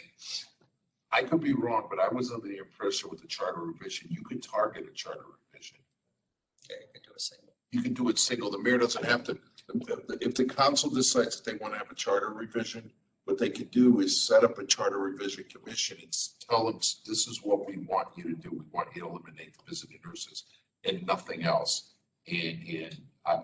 But I think I'm with the mayor that I don't think you have to get rid of it. No, I don't think, I agree. I don't think. we I need think to you get rid could let them handle the referrals to other agencies and still And they take can- care of what they're doing. Will they be within the guidelines of the charter if they're strictly a referral agency? Yeah, well, That we'd certainly would be a have to better get a direction legal than what we opinion on have now. that, but. I mean, if that's where you want to go, then rather than scaling back, just go there. See, Well, this is what we're doing. Here you go. You gotta think Well, about we it. need to get legal. So to find out this, look into. It's a tough Right, I'm saying, but. Yeah, I but mean, rather to than cut it cuts, back, I just- think we have every right to cut it back because we're not saying they're out of business, but if we said we only want you to lose 500,000, well, that's. Yeah, I that's think we different. could cut their budget. You know, Literally. And then maybe that leads to the legal opinion of, how did they go about getting down to, something where they don't overexpend their budget. So right now, they are probably the highest census they've been since the COVID, in the 40s, they're up in the 70s now. So that's one thing. And then according to Wendy, good 3/4 of, not 80%, they're all Berlin. There are not many people from other parts. Yeah, it used to be, I think the points in time that we looked at it, there was probably between 15 and 20% outside of town. Yeah, it's a small. Yeah, so it's all Berlin. Well, it's not all 15 and 20% out. No, I mean, they need 70%. I think part of the reason why they reached out to outside folks is to try and build a census. Yeah, It's not- I know, but that just goes to show if that's the only way to do it, then, and we're still losing money. We're losing money on those additional services that aren't really helping us any. Town of Berlin people are paying for it. And I'm sure they do good service and all the rest of it, but those services are available under all the same insurance policies with, any number of other carriers. You have one more workshop before the annual budget hearing. Are you saying that you want us to, I don't know if you want to take a vote or at least. Well, that's what I wanted to throw on the table here tonight. Do we want to pursue this or not, to get, because if we're saying we want to get it down to 400,000, my point before is I don't know specifically what lines we would, have to reduce to get it So, there. Now, how much of a cut? let me just finish my thought here. If we did do that, I forget, can you tell me what flexibility the town manager has within, say we just took a shot at changing the budget, okay? And you guys start the next year and you find out right away, oh, this doesn't work, we need money here or there or whatever. What flexibility do you have within the budget to change it in the first part of the year? None. Till when? Well, within the department? Yeah. Up to $5,000, the town manager can do on its own. Over that, it would require council and board of finance approval. If it required crossing Oh, we can departments. do that at any time. Anytime. If it Okay. requires crossing departments, that's April And let me ask you one other question. What would trigger a town meeting if they needed more money? An unbudgeted appropriations. How much? Isn't there a dollar limit? Is it $25,000 individually or 250 on an aggregate? 225 or 250 aggregate. Something. Okay, so that could trigger a real question. If a town meeting ever had to answer the question of whether they should get more money or not. I mean, as you look at this, there's one cut that realistically you're probably not going to make, which is the department head, and I don't mean that the person, because the department head's also responsible for running the school nurses. Right. Yeah. So that position is probably safe, and then mid-manager, who is the lieutenant, it's one person, and then you have a couple of clerical people who handle billing as well as budgeting and a variety of other clerical functions. And then you get into the budget, which has 3 nurses and 3 health aides. The balance are per diems, speech therapists, occupational therapists, social workers, and those are in there because if we take on a patient who needs those services, we're required to offer them. So if you're asking us to do something that is really going to focus mid-manager, clerical, nurses, and health aides. That's going to be the primary focus. My thing about this is if you try to reduce expenses, you're going to hurt yourself. Come short on your revenues. We know that. If you want to really seriously think about it, let's get a legal opinion and see if we can do a targeted child revision. I mean, you just need to approach it the right way. I don't think you can just nickel and dime. But we've tried this, we brought this issue up for 3 years and everybody just keeps kicking it down the road. Why don't they follow up on it? Give me an answer. Seek a legal opinion from Corporation Counsel, we can get it. Well, yeah, certainly ask Jeff. Okay. In the meantime, are we doing anything or no, we're not? Let's not get all nervous about this. Okay. Figure it out. That's it on my points. You floor. Oh, Jerry, you did a job. You gave the town manager a heart attack. We almost had to call 911 here. Mark, I think it's. Get one of the business 5 of them vendors. were here last night. We finished in 33 minutes, so I think it's you. You guys can stop talking for an hour and a half. You got questions too? No, I have a couple of comments though. Go ahead. Gary, I couldn't disagree more with your statement about using the high school money because the taxpayers have already paid for that project in their mill rate. So I think it should go directly back to them. I don't look at it as a one-time item. It's a cumulative over X number of years, but they paid for it already. They deserve to get it back. School building project? Yeah. So whether it's 800, $1 million, $1.2 million, I think that should all go in. If Kevin could do for us the capital, so the AEDs, what's absolutely necessary to buy right now out of that $1.5 million, and then I think we should be deferring the rest. Similar, the $1 million from the feds, whether we get it in June, July, whatever. We got PPP money at HDI. No, I didn't build my future on it, but damn well I put it in the bank. So I don't know why we wouldn't do the same. No, I agree. In the bank means Fund balance. fund balance. It doesn't matter. Well done. Yeah, you want to put it in fund balance. That's what You want to put it in the budget or in fund balance? Well, we asked for guidance tonight and the council said they wanted it against the mill rate. Not Yeah, against but see, I tend to fund balance. disagree with that. I think we should put it in the bank because I think we can use that $1 million for some projects that are coming down the line. For example, into the air for the schools or something. I mean, if we start pumping all this money that we're getting from the feds into the mill rate, what the hell are we gonna have next year if we need Well, to?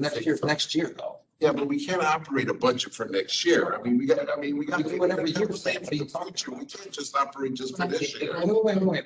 So we're gonna look at everything and then we'll decide. So this is still on the table. If we finally cut the VNA, right? That's one time. You're not gonna get that ever again. Yeah, but So we're how not is that talking any about different? cutting the VNA, but we're talking about getting $2 million from the feds, 1 million one time, another million another time, right? I prefer to put that in the general fund. My personal opinion, I'm gonna give you my personal opinion. I prefer to put that in the general fund because we've got some stuff coming down the road. The air quality thing that we've got to address at the schools. So if we've got a bond, for example, 6 million, we'll take that 2 million and we bond 4 million instead of 6. Or if we've got to get something else that we need, that money's there for a specific. We have the money for that. Oh, you got the. All I'm trying to make the point of whether it's a one-time cut to the insurance reserve or the VNA or this money. VNA is not a one-time cut. It most certainly It is. is not. No. We're not going to reinstate them to a higher level expense next year. But you're getting savings once. Getting savings this year, and we're coming in at the same level next year. We're not going to Getting need the savings revenue. once. No, we're not going to need that revenue next year. You're saying the Bring them in year-over-year the same- savings happens one time. You're saying it's a permanent operational reduction. Exactly. You're both saying the same thing. Yeah. No, they're different things, but they're both equally Okay, accurate. okay. So we don't need it again. My point, but the insurance is no different. You cut it, we ended up having to put it back. So we thought we had a reduction, except it was one time and. We won't put it back unless we have a claim. And We haven't had a claim in the last, take a look at the activity in the fund. There is no expense being charged to that fund. All I'm trying to draw the distinction of is with people, you think it's a one-time item. I don't. Okay. That's all. That's all. That's fine. I'm done. The other two, I'm gonna talk about offline. So hold on. The whole thing with the air quality and everything too, Sam, So you're that's all saying federal you money. think that the I know, I just, $1 million should We be could use that $1 assigned million to for the school. the million for what? The $1 million coming back for the payment from the school on the 1.8, we can use that now. I'm not talking about that, I'm talking about the 2 million. The only other thing, can we ask Kevin, and I don't know the answer because maybe they don't have all the strings attached. But if the Board of Ed's getting $1.4 million with strings attached, can we go back to them and say, okay, you guys gotta go figure out what you can reduce your budget with that money and what you can't. Maybe it's a new COVID program you have to, whatever it is. And I know there's gonna be mental health programs that they're gonna have to do, because that's a big push at a lot of levels within the high schools especially. I asked her that. But they need to go back and go figure out what can we do? What I can't we do? asked them that. I'm still waiting for an answer. Okay. I said, you know, you're gonna get X number of dollars from the state or from the feds. Can you itemize what you're gonna use the money for that's already in the budget? Take it out and let's reduce the budget. So, you know. Okay, we need that. I'll Before we I'll vote call- on it, She doesn't we go to need bed that. until midnight. I'll call her tonight again. I don't think we know that $800,000, how we can use it yet either. And that's why I asked Kevin, I don't know what's the returns of that money and what. Yeah. But, okay. I'm done. You got anything else you want to get it off your chest? No, I'm done. Sure. I like a roast too much. I'll talk to him after about my other two items. We don't want Still get mad at me. I'd be second in line. You already were once, so yes, you will. You will. You're right. All right. We got anything in the town manager's budget? We want to touch that? I got one more question. Go ahead. Go for it. I bring it up every year because I guess I have to, you know. It's your job. But Department 3561, electricity. Oh, Are that there is- savings that you're gonna, into the budget for, for any savings that we get from this program? Savings are effectively, rates are going up 15%, we're staying regionally close. We are trying to go through a program that will actually be on the council agenda Tuesday, where we're going to try to take advantage of an Eversource program to replace out all the lights with LEDs. I'm sure everybody will be thrilled, replacing the sensors that the lights may actually go off at night. At DHS and the Focus, which could potentially save us in the short term, probably not a lot because it would be on bill, but we are trying to figure out ways to lower the electric bill.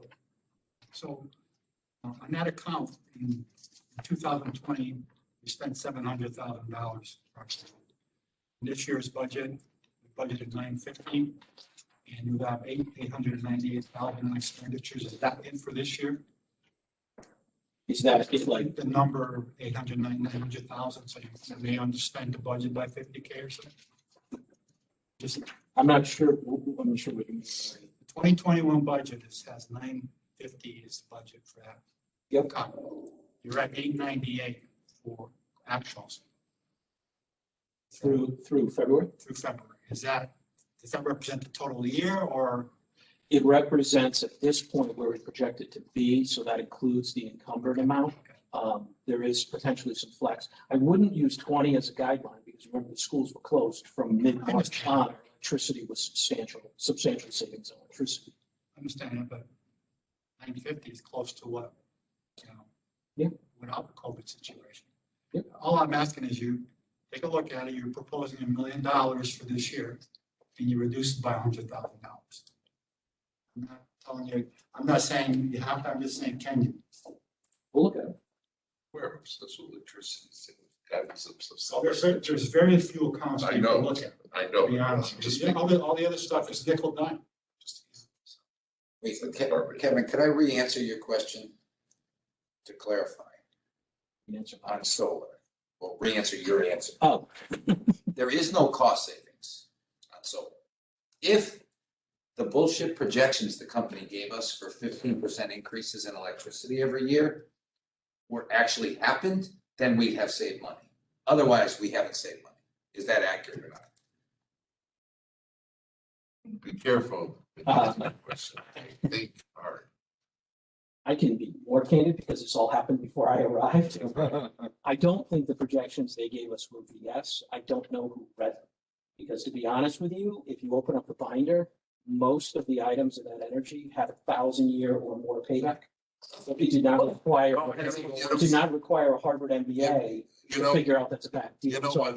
1,000-year payback. Yeah, that was a bad deal to do. I was sitting in the council that night and I'm saying to myself, are these people crazy? But they did it because in good faith, they actually believe. I mean, I spent my 3 years criticizing the council, but this time this is gonna surprise you. I'm not gonna criticize them on this one because they actually believed. I mean, they really believed that this was gonna be a great deal and they really believed it was gonna save money. It didn't work out. I mean, sometimes you make a deal, you make a bad deal. This was a bad deal. Unfortunately, we're left with a 20-year debt. Right, but they payment, actually- escalating debt payments. That's right, but they 20 actually years. believed, I mean, I talked to them, they actually believe this, so, I mean, it's a bad deal, it's a bad deal. So I agree, the deal was not good, but I don't necessarily blame it entirely on the group because they were candid at how bad the deal was. We Yeah. just didn't. That's what I mean, it is what it is, okay?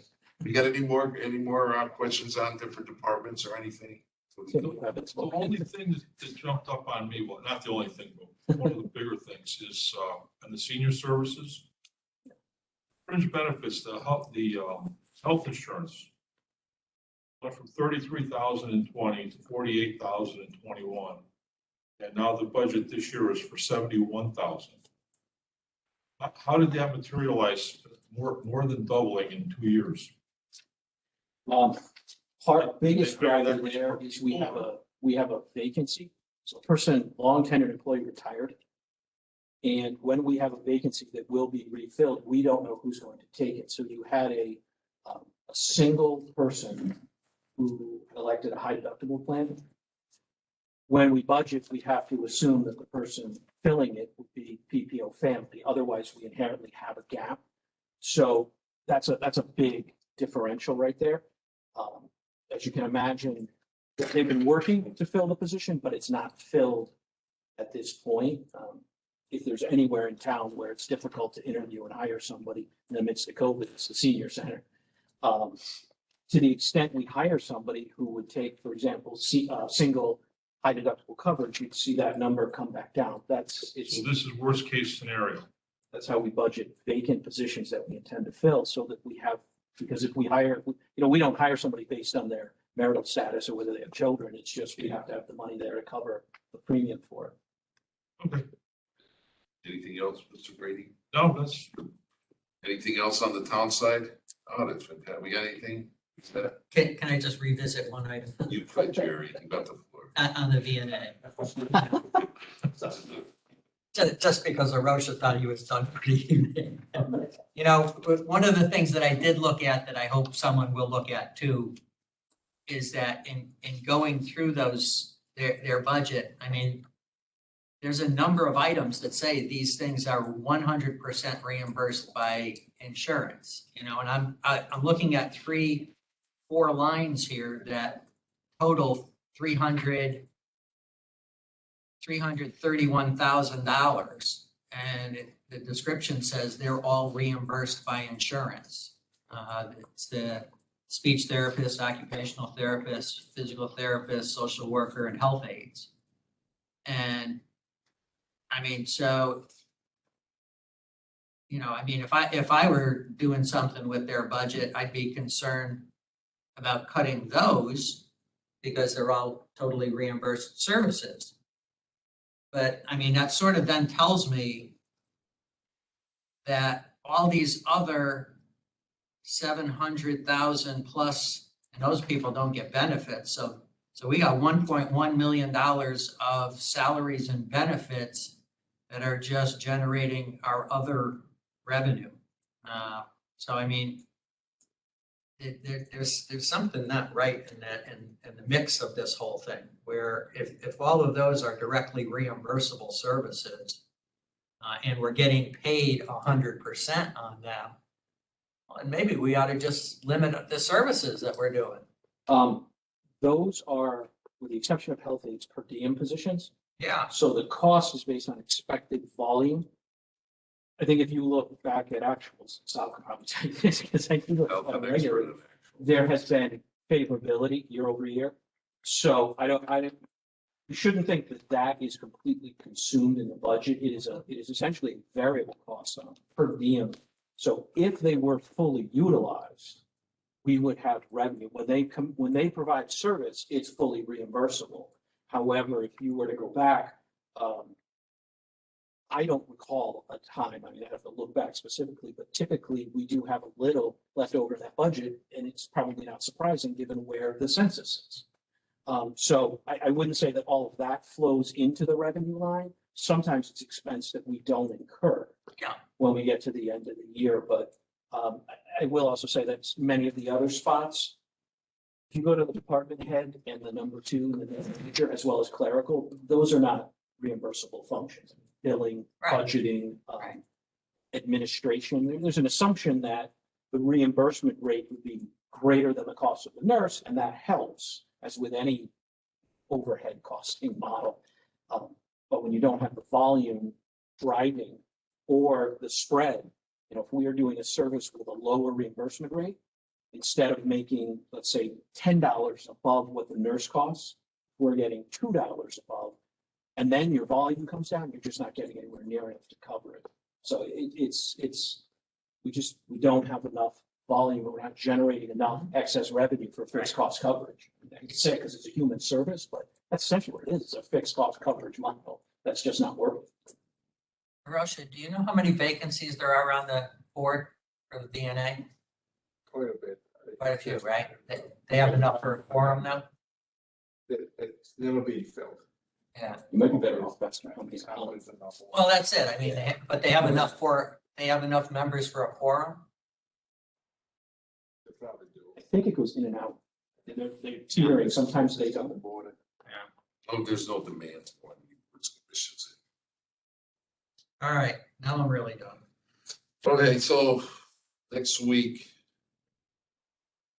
Yeah, I was trying to avoid the board.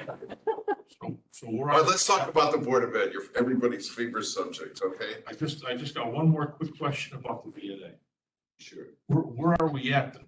Are we gonna get a legal? We're gonna talk to Lou Rose. We're gonna get a legal opinion as to how we can do this. Can we wind them down to a referral service? No, we can't wind them down. We can't wind them down to anything. We either have to make a flat cut or leave it alone. I mean, that's the bottom line. Or go get corporation counsel opinion. That's what I'm saying. And if you get, Let's get an opinion. we're gonna get corporation counsel opinion. You're gonna call the corporation counsel for us and find out if we cut the Board of Ed, if we cut the nurses, to what level can we cut the nurses that it's still acceptable? Okay, he's not gonna answer that question. No, he's not. No, that's not gonna, it's So gonna. let's pose it to say, we want to cut it so We wanna that they cut it. only lose half of what they're losing now. I think he's not gonna answer that either. Well, he'll be able to tell us if we're in, contradiction with some state law or something. If he can't come to a legal opinion on the town charter, then what the hell are we paying him for? Yeah, but but you don't understand, the town charter states that you have to have visiting nursing. Now, it's up to the town on what type of level of visiting nursing you want. If you want to have a $300,000 budget for visiting nursing, then you've complied to the town charter. Well, The town charter doesn't state that you've got to have 20 nurses, for example. So the town charter states, it clearly states, because I was on the charter commission, you need a visiting nurse. Now, it all depends on what the town can afford. Now, if you're saying that we can't afford to have a $1.7 million budget or whatever, and the only thing we can afford is have a $1 million budget, then you've still complied to the town charter. Okay. But the question is, do you comply to the state regulations? That's where we have to decide. It has nothing to do with the charter. There are some state regulations that we have to make sure that we comply before we even think about cutting them substantially. Now, if you cut it by an X number of dollars or whatever, then they're gonna have to live within that budget. That's fine. You have not violated any charter But that whatsoever. doesn't fix the problem because they're still gonna lose money. They're gonna lose money either way. Less. Less. Lose That's your less. theory. Less. You hope. Oh, if you cut the budget far enough, you force, You cannot You eliminate. talk about how many patients they're gonna lose, like, if you cut them to 700,000 and they lose them all, you still lost You less. cannot eliminate the visiting nurse and cut their budget down to zero. Then you've successfully eliminated, then you violated the charter. But the corporation council is not going to tell you what level of funding. You want to fund it, you want to cut the nurses, and we'll take the vote, cut the nurses. I mean, it's up to you. It's up to what we want to do. And then it is what it is. And after.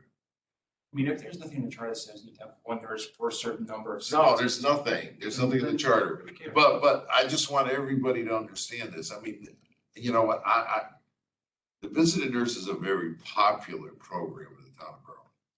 I'm gonna tell you right now. And so is having a zero tax increase. Right, yeah, but I'm gonna tell you right now, we had a lengthy discussion on charter revision. We had a lot of people that came in and talked to us when they heard we were gonna cut them out. Nobody cared about anything else. Everyone was filled.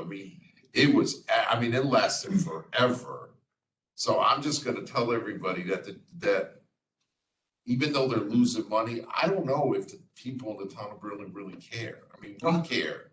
I know, I'm serious. I'm talking about the seniors. I remember that whole thing with the charter, and the one thing I never heard about until I got involved with all of this stuff was that they were losing $900,000 a year. No, we knew they were losing on the But charter. the people in town. You're the only one. I didn't hear a word about it.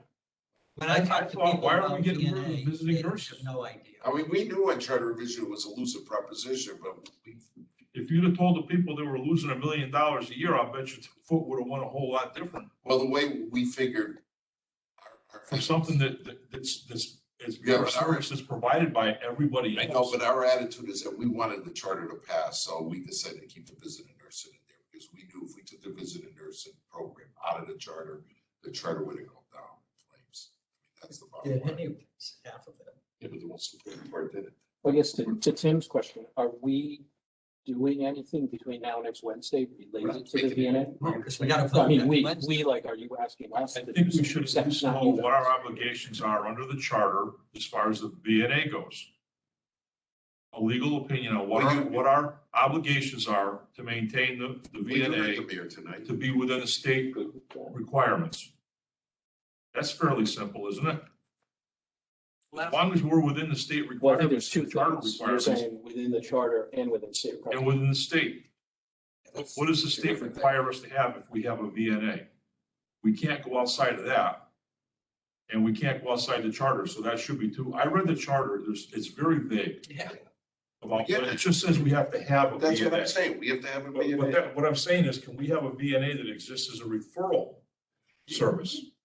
It's And never in a been case like that, challenged. all right, maybe we can't do it all right now, but we can get in that direction. If we have a legal opinion, we can move in that direction. Hey, you guys want to go down that road? Okay, go down that road. We're not gonna eliminate the VNA, we're just gonna have it as more of a referral. I don't know if that works, that makes sense. once we get whatever opinion or feedback from Corporation Let us Council, know. we'll email it out. That way you'll have it in a chance to All hopefully, right, we need to find before the this meeting, at next least a meeting. chance to read and kind of digest. Otherwise, we're whatever it gonna is. get dragged out another year. I'll say this, I want to answer, like, ENA bills it out, sees all these people. How many of those people have insurance and have not? Virtually all have some type of insurance. Now, it may be CCCI, it may be Medicaid, it may be lower than, yeah, maybe That's the- I think there's still very gonna few reimburse private their pay. costs. Yeah. very few private pay. What's that? Okay, enough with the BMA, okay. Well, let me ask a question for, related to our votes next week. I mean, Try and say. you come in, we ask this question, and we get information next week that then says X. Well, are our votes next week dependent on a line item budget or a total number in the budget? Because the votes that we actually take are totals. Totals. So I'm trying to think process-wise here. Well, but you have to give us the line item cuts. You don't say. No, we're gonna "Oh, take- Here's the general No, government you gotta- budget." But that's what I'm saying, Yeah, because yeah. if we need, well, The then, dashboard shows. then you we have a problem cuts time that lead to wise. the total. Right, then we have a problem time-wise, because if we're just getting the information next week, and he says, yes, you can do anything you want, and then we decide, okay, we're gonna get down to cut him to a $400,000 loss, but we don't have What you the could, detail. what you could do as an option is to propose cuts that we believe in good faith are right. We can take those back, because remember, the vote you're gonna take next week is to send it to the annual hearing. If we get to the specifics and realize, you know what, some of these numbers have to be different, you have to vote to send the budget to the council. So at that point, you could then say, okay, we want to modify based on the information we have. So you could you're gonna be reasonably close, even if we just did relativities for workers' comp, and we know it's 7.65 for SOCIAL, that kind of thing. If you're gonna cut salaries, you've got a pretty decent feel, and then we can fine tune and you can say modify based on. What, modify after we send it to the council? No, modify after your annual budget hearing. You could say, okay, now we know the specifics and we're Well, gonna I'd like modify. to, We could give you all of those and say, here's the modifications. You could just say modifications as determined by finance. We approve those changes. just out of That's sort of curiosity. fine tune it more than anything. Just out of curiosity, how much are we talking about here? Just out of curiosity, how much cuts? Give me a dollar number. Mr. Green, give me a dollar number. What are you looking at? The visitor nurse. Let's not beat around the bush. We're What's your pulling dollar? 160 out. I would say 300. 300? I want to cut their loss in half. How much? 5? In half. Right now, it's 800,000. I want to cut the loss to 400,000. 300. We're close enough to agree with that. We agree? With that number, You yeah. agree with the 400? Yeah. So you're gonna take To come up with a loss of 400,000. $400,000 cut. How bad is it? It's not a cut of 400,000, because they got to adjust both the revenue When you and. say your and the rough expense. numbers, you're talking probably an $800,000-900,000. Oh, that's right, that's right. Then take the We're revenue, talking about 800. your expenses will have to come down by. Yeah, that's right. Huh? That's what I tried to say before. You're gonna cut the costs in half, and then you're gonna give half of that back. Exactly. Rough numbers. Yeah. I don't, Sound about right to you? I don't Like think. 300 sounds better now, doesn't it? But you're not voting tonight. I mean, No, we're not voting, we're just doing a number. You We're said not- you wanted a Just week seeing to what be it able to looks like. kind of I chew on. want to see what it looks like. That's harsh. 800,000, 8 to 900,000 Very will be up. harsh. It's Will be very ugly. substantial I just want to let everybody know. headcount it's and others. harsh. It will be. There's no, But you're not I'm gonna cut not that. sure you can function, the way they can operate with eight. Well, you'll be able to tell us that. I can probably tell you now. I don't think, I agree with you. I don't think, I'd be sure. Okay, you got the general No, idea. unless, the legal opinion says you can have one nurse practitioner. You know what? You have the general idea now. Go back, get that opinion. You know what we're after, all right? We're after a And I'm telling significant you, cut. The best way to do it is to do a targeted charter revision. I would ask him that question. Find that out too. We've already done that. Check that out. And he said no, right? No, we never asked them. Nobody ever We asked. didn't get any straight answers as to what we could do or. what we I, couldn't do. my personal opinion, I'm new here, so I don't know. no one ever no one ever asked. Just keep playing devil's advocate for the targeted charter revision. Does the town council not need to approve that? Yes. I think they have to Okay. approve everything. So shouldn't this be in their lap as the policy board of the town? But we can have a referral. The Board of Finance could refer it to the council once we get our legal opinion. I mean, we could suggest to the council. So then you put together a budget with no cut and we're gonna have to find all the cuts to get down to a 0 mil increase, and then you think they're gonna take on the issue? Come on. No, I didn't say that. I just said they are the policy. yeah, board but of the you town. know what, I see, I understand, unfortunately, and here I go again, siding with the mayor and, God knows, this is like. No, I'm making a comment. I mean, here I am about to agree with the mayor. This is like, I mean, this is like. I only wish he was here to. Oh You're my God. recorded. This is gonna be on YouTube. This is like a tomorrow COVID morning. I have to say it again, and you guys don't believe me. The BNA is a popular thing.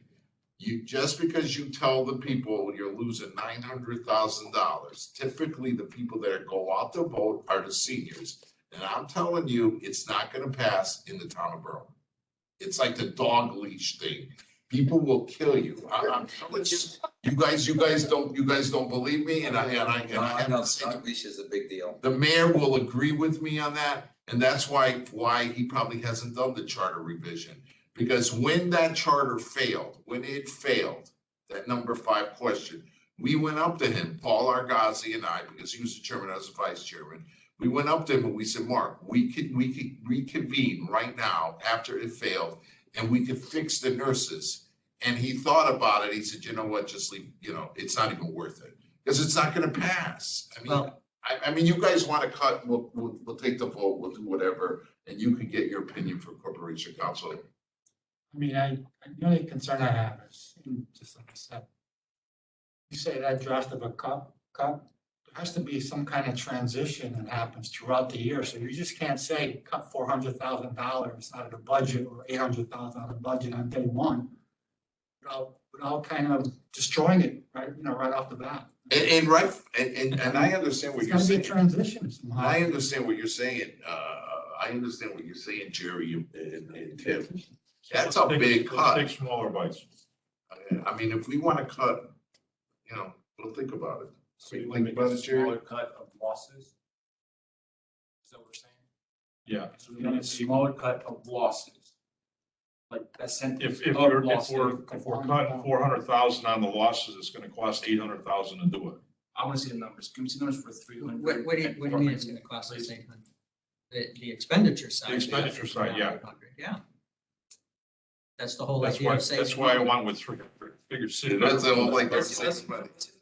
And you know what, and I understand, this is tough, we got to try to But get you know this- what? You talk about the people, people want it, but I think that people don't understand what it's costing them.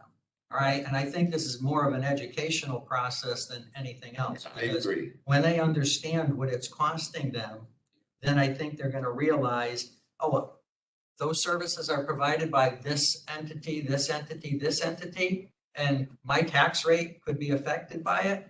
Oh, geez, what am I gonna do then? Okay.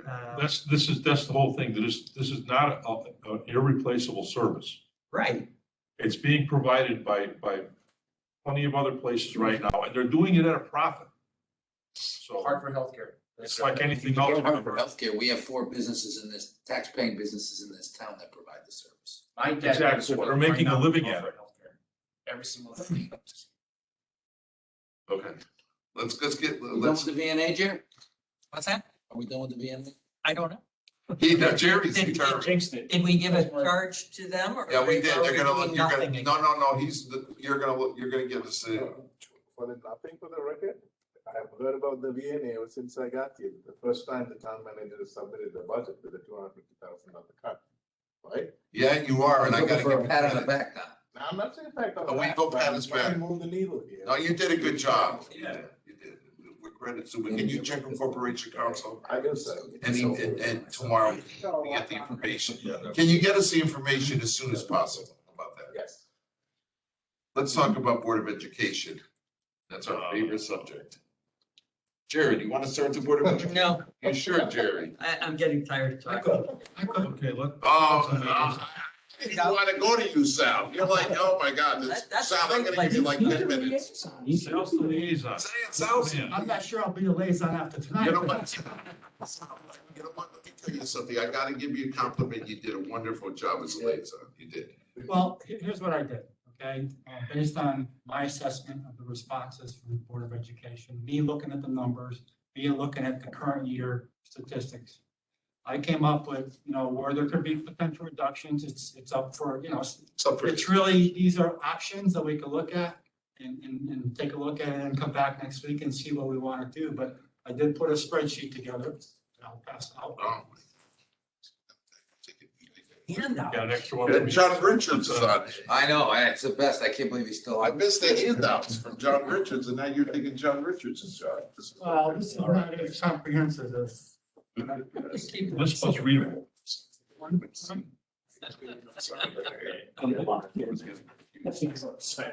the courier? Yeah, right? We're not going upstairs with it. Yeah, I know. I like to look at various areas, and again, this is my own judgment. You guys know I've had my own judgment in the past. So if you look at it, the current, they asked for 7 more in budget, or 3.82% increase. One area that I will look at is the items that are over and above the contractual items. So I eliminated 3 of the items. The only thing I included in there was a tuition, because I do have to pay tuition for kids that have to go out of town. So that's $335,000. The board also had some COVID supplies worth $31,000, which shouldn't have been in there.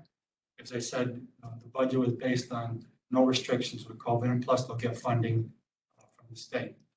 I took another $100,000 off from other supplies. That was just a judgment call on myself. And the other thing is that we have to look at is the BTA program. Supposedly Cromwell's participating and increased the number of students from 11 to 26, of which they said 11 kids are from Cromwell. Well, there has to be, I heard there was, Cromwell would eventually pay somewhere in the area of 20,000 per student. So I took a credit for that. I don't know the exact numbers, but somehow Cromwell has to share in the expense. And I know for a fact that, the Berlin High School, Board of Education are hiring more people for this program on the budget. And the next category, non-certified salary, I just looked at it that there's an uncommitted balance in this year's budget of $500,000. So I used $300 as reduction. You guys can tell me that it's all going to be spent or whatever, but I'm looking at it from my perspective. And I applied 30% factor on that on the next line item for benefits that go with those salaries. And the last item is that they're hiring more people. It's a combination of supporting all the students plus the choice program. And I'm saying in their choice calculations, they had $273,000 for hiring additional staff. I said, why not use existing staff that would eliminate that, take it away from the original budgets. So those are the areas that I looked at. I put a total there and everything, but those are some of the areas that I looked at where there could be potential. So on that fill open choice positions, you're saying one person doing another job, not. Yeah, well, here's what's happening. The student population is going down. As a matter of fact, the superintendent's letter says next year it's going to go down by 124 students. The last 2 years it's gone down by 90 students. So overall, students are not going down. Second of all, the choice program students are the same, 120 last year, 120 this year. So in my estimation, why we even hiring people is the question, okay? But if they were going to use choice program grant to hire these 5 people, I'm saying don't hire these 5 people, maybe absorb it, use some of the people that are existing, under the current budget. Can I make one point, Raul, just because you knew, if you know this, then I apologize. Wait, I'm you?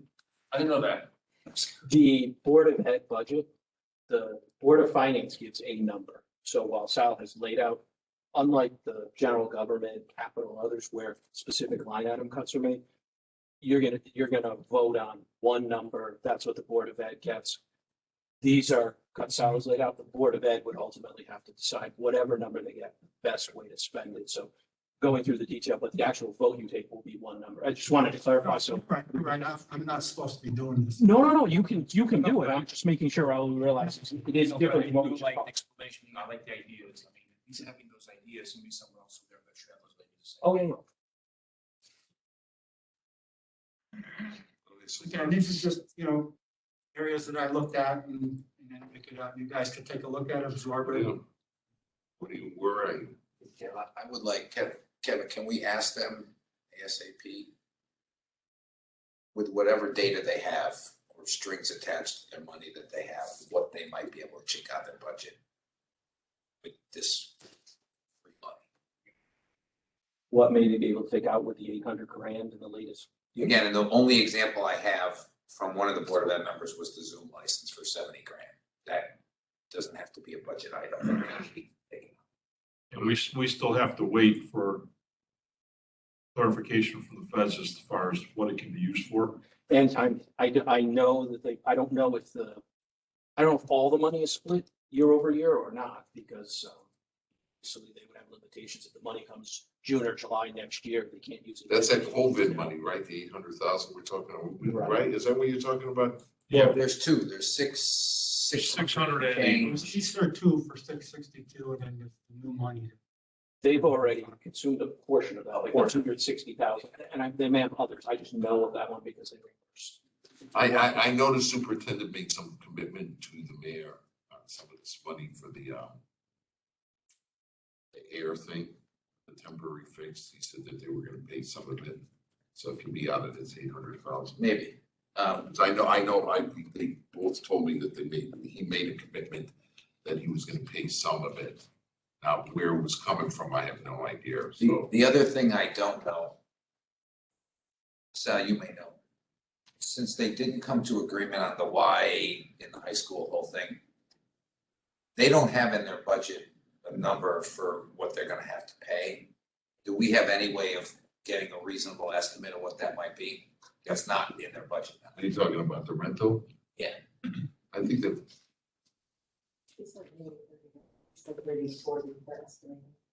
They looked at rough Farmington and have rental square footage. I got the impression tonight by listening to the mayor, maybe I'm wrong, maybe I heard wrong. But I think he's gonna work out something and maybe we're gonna have to give him some money. Well, there's possibility.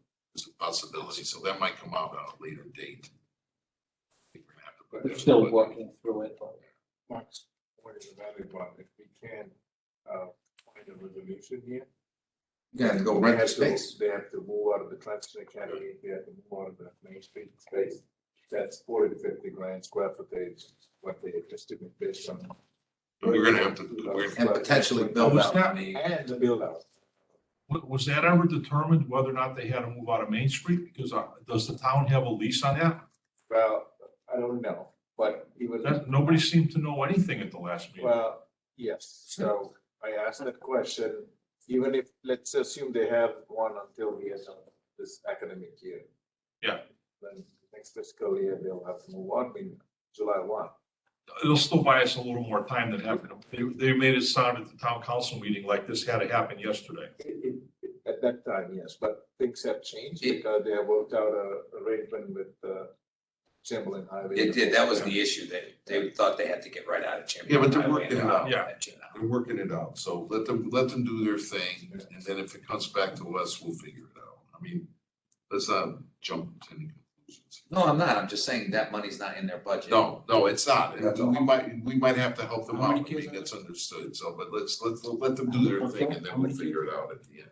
oh, 26. well, I thought that was with. With the problems. I was. Thought it was more mid-teens for Berlin only. Right, I Probably guess the same. that they need money to do this, we'll figure it out.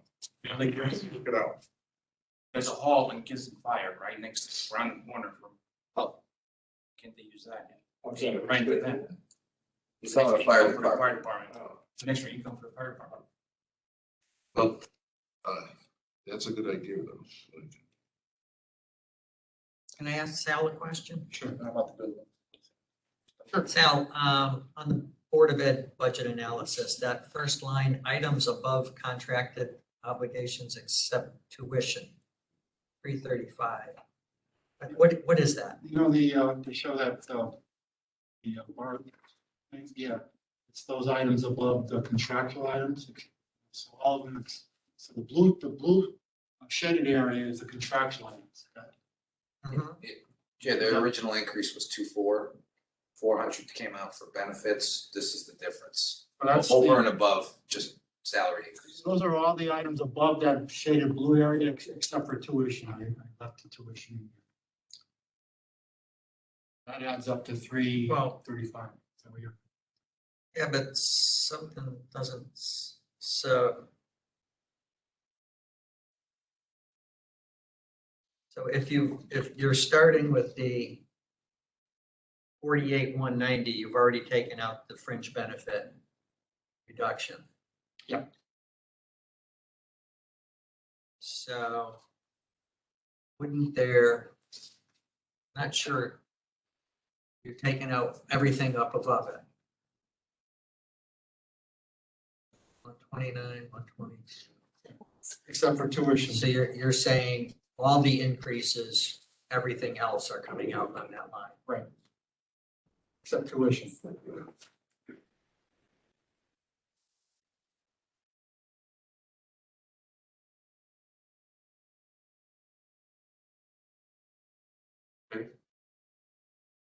Don't add up, Jim. No, I just trying to make sure all the pieces, I understand the pieces. And then some of the other items are things, ETA credit is the thing for the Cromwell kids. So now what are the non-certified salaries coming out of? Well, I just my own, Position reductions? yeah.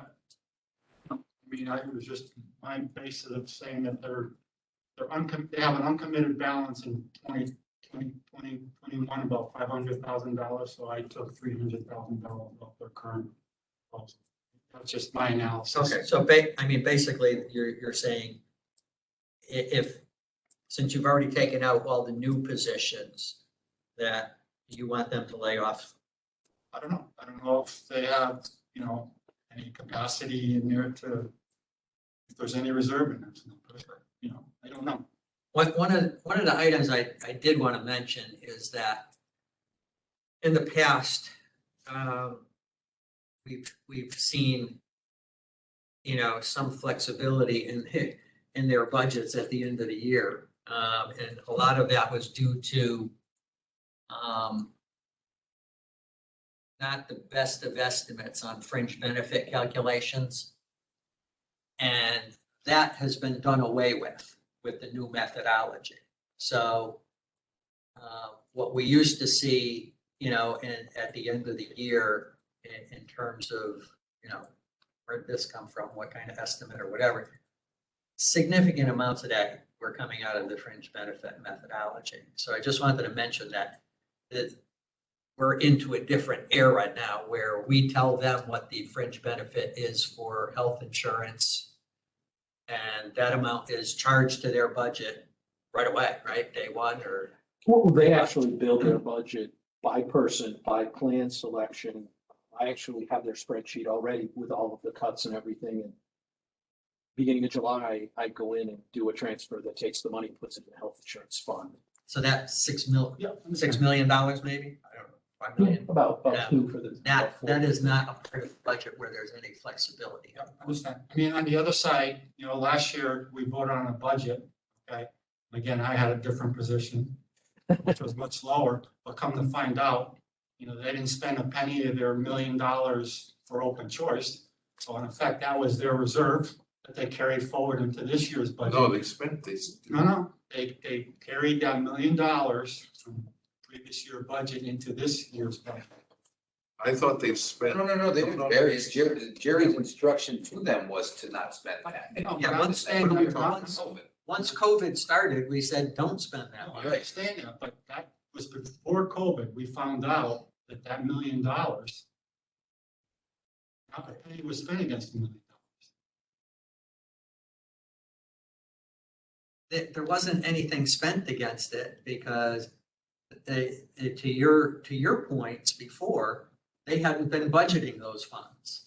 Okay, and they would spend them out whenever, all right? And it's a good thing they didn't spend them. Yeah, that's okay. It got carried into this year's budget. Well, it doesn't get carried into the budget. It stays in a It's not separate carried into fund. their grant money. Yeah. Do you want them to use it? Well, they're gonna use it. Yeah. They budgeted it. They were for this year. normally used No, but on not- an average they're- year. They were normally used on an average year. Am I missing something here? No, Normally because, it's $1 million. If it's a grant, they would spend against that $1 million every year. and now they've budgeted for it. So, They're already ready next year. I mean, and that's what we wanted. We wanted them to budget it, tell us how, so that we know how all the pieces fit together. You're missing my point. Oh, what part am I My missing? point is in the prior year budget, not this proposed budget, which they actually carried that grant over for $1 million. Yes, They didn't spend that $1 million. because we asked them to. You asked them not to spend it during 2 years ago? Budget? Well, they didn't budget it.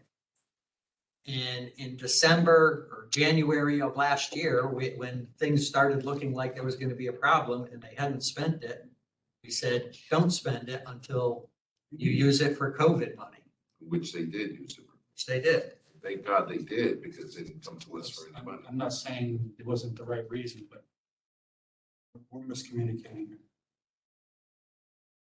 We're miscommunicating. No, I understand what you're saying. They didn't spend it. It's just, I understand exactly what you're saying. Okay, I mean, anything? they had a choice program there, didn't they? Yes. All right, so to not spend any money against the choice program, I mean, that means they had reserved it. Mhm. So that- And that's totally allowable within the that's program. okay. My point is that $1 million carries forward as a reserve. Yeah. Let's presume that they're saving $1 million from the choice program this year going to next year, which I don't think they have. No. Well, they have 400,000. That's for COVID related stuff. Okay, so what else we got? We got anything else in the Board of Education? Mr. Grady, you can lighten up the whole situation. Let us hear your position. I'm still scratching my head on the $1 million. Still, Oh, it disappeared, came back. Didn't disappear. it didn't. It's not part of the budget. So Okay. it wasn't part of the budget, never has. The grants never are. Right. We asked them to make it part of the budget and they did. So that's in this budget. No, it has its own budget. It has its own budget, correct. So then you can track it.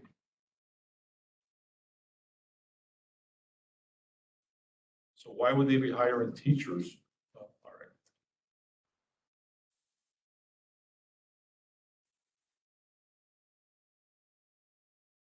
We have to So understand. they're hiring teachers on this budget for choice students.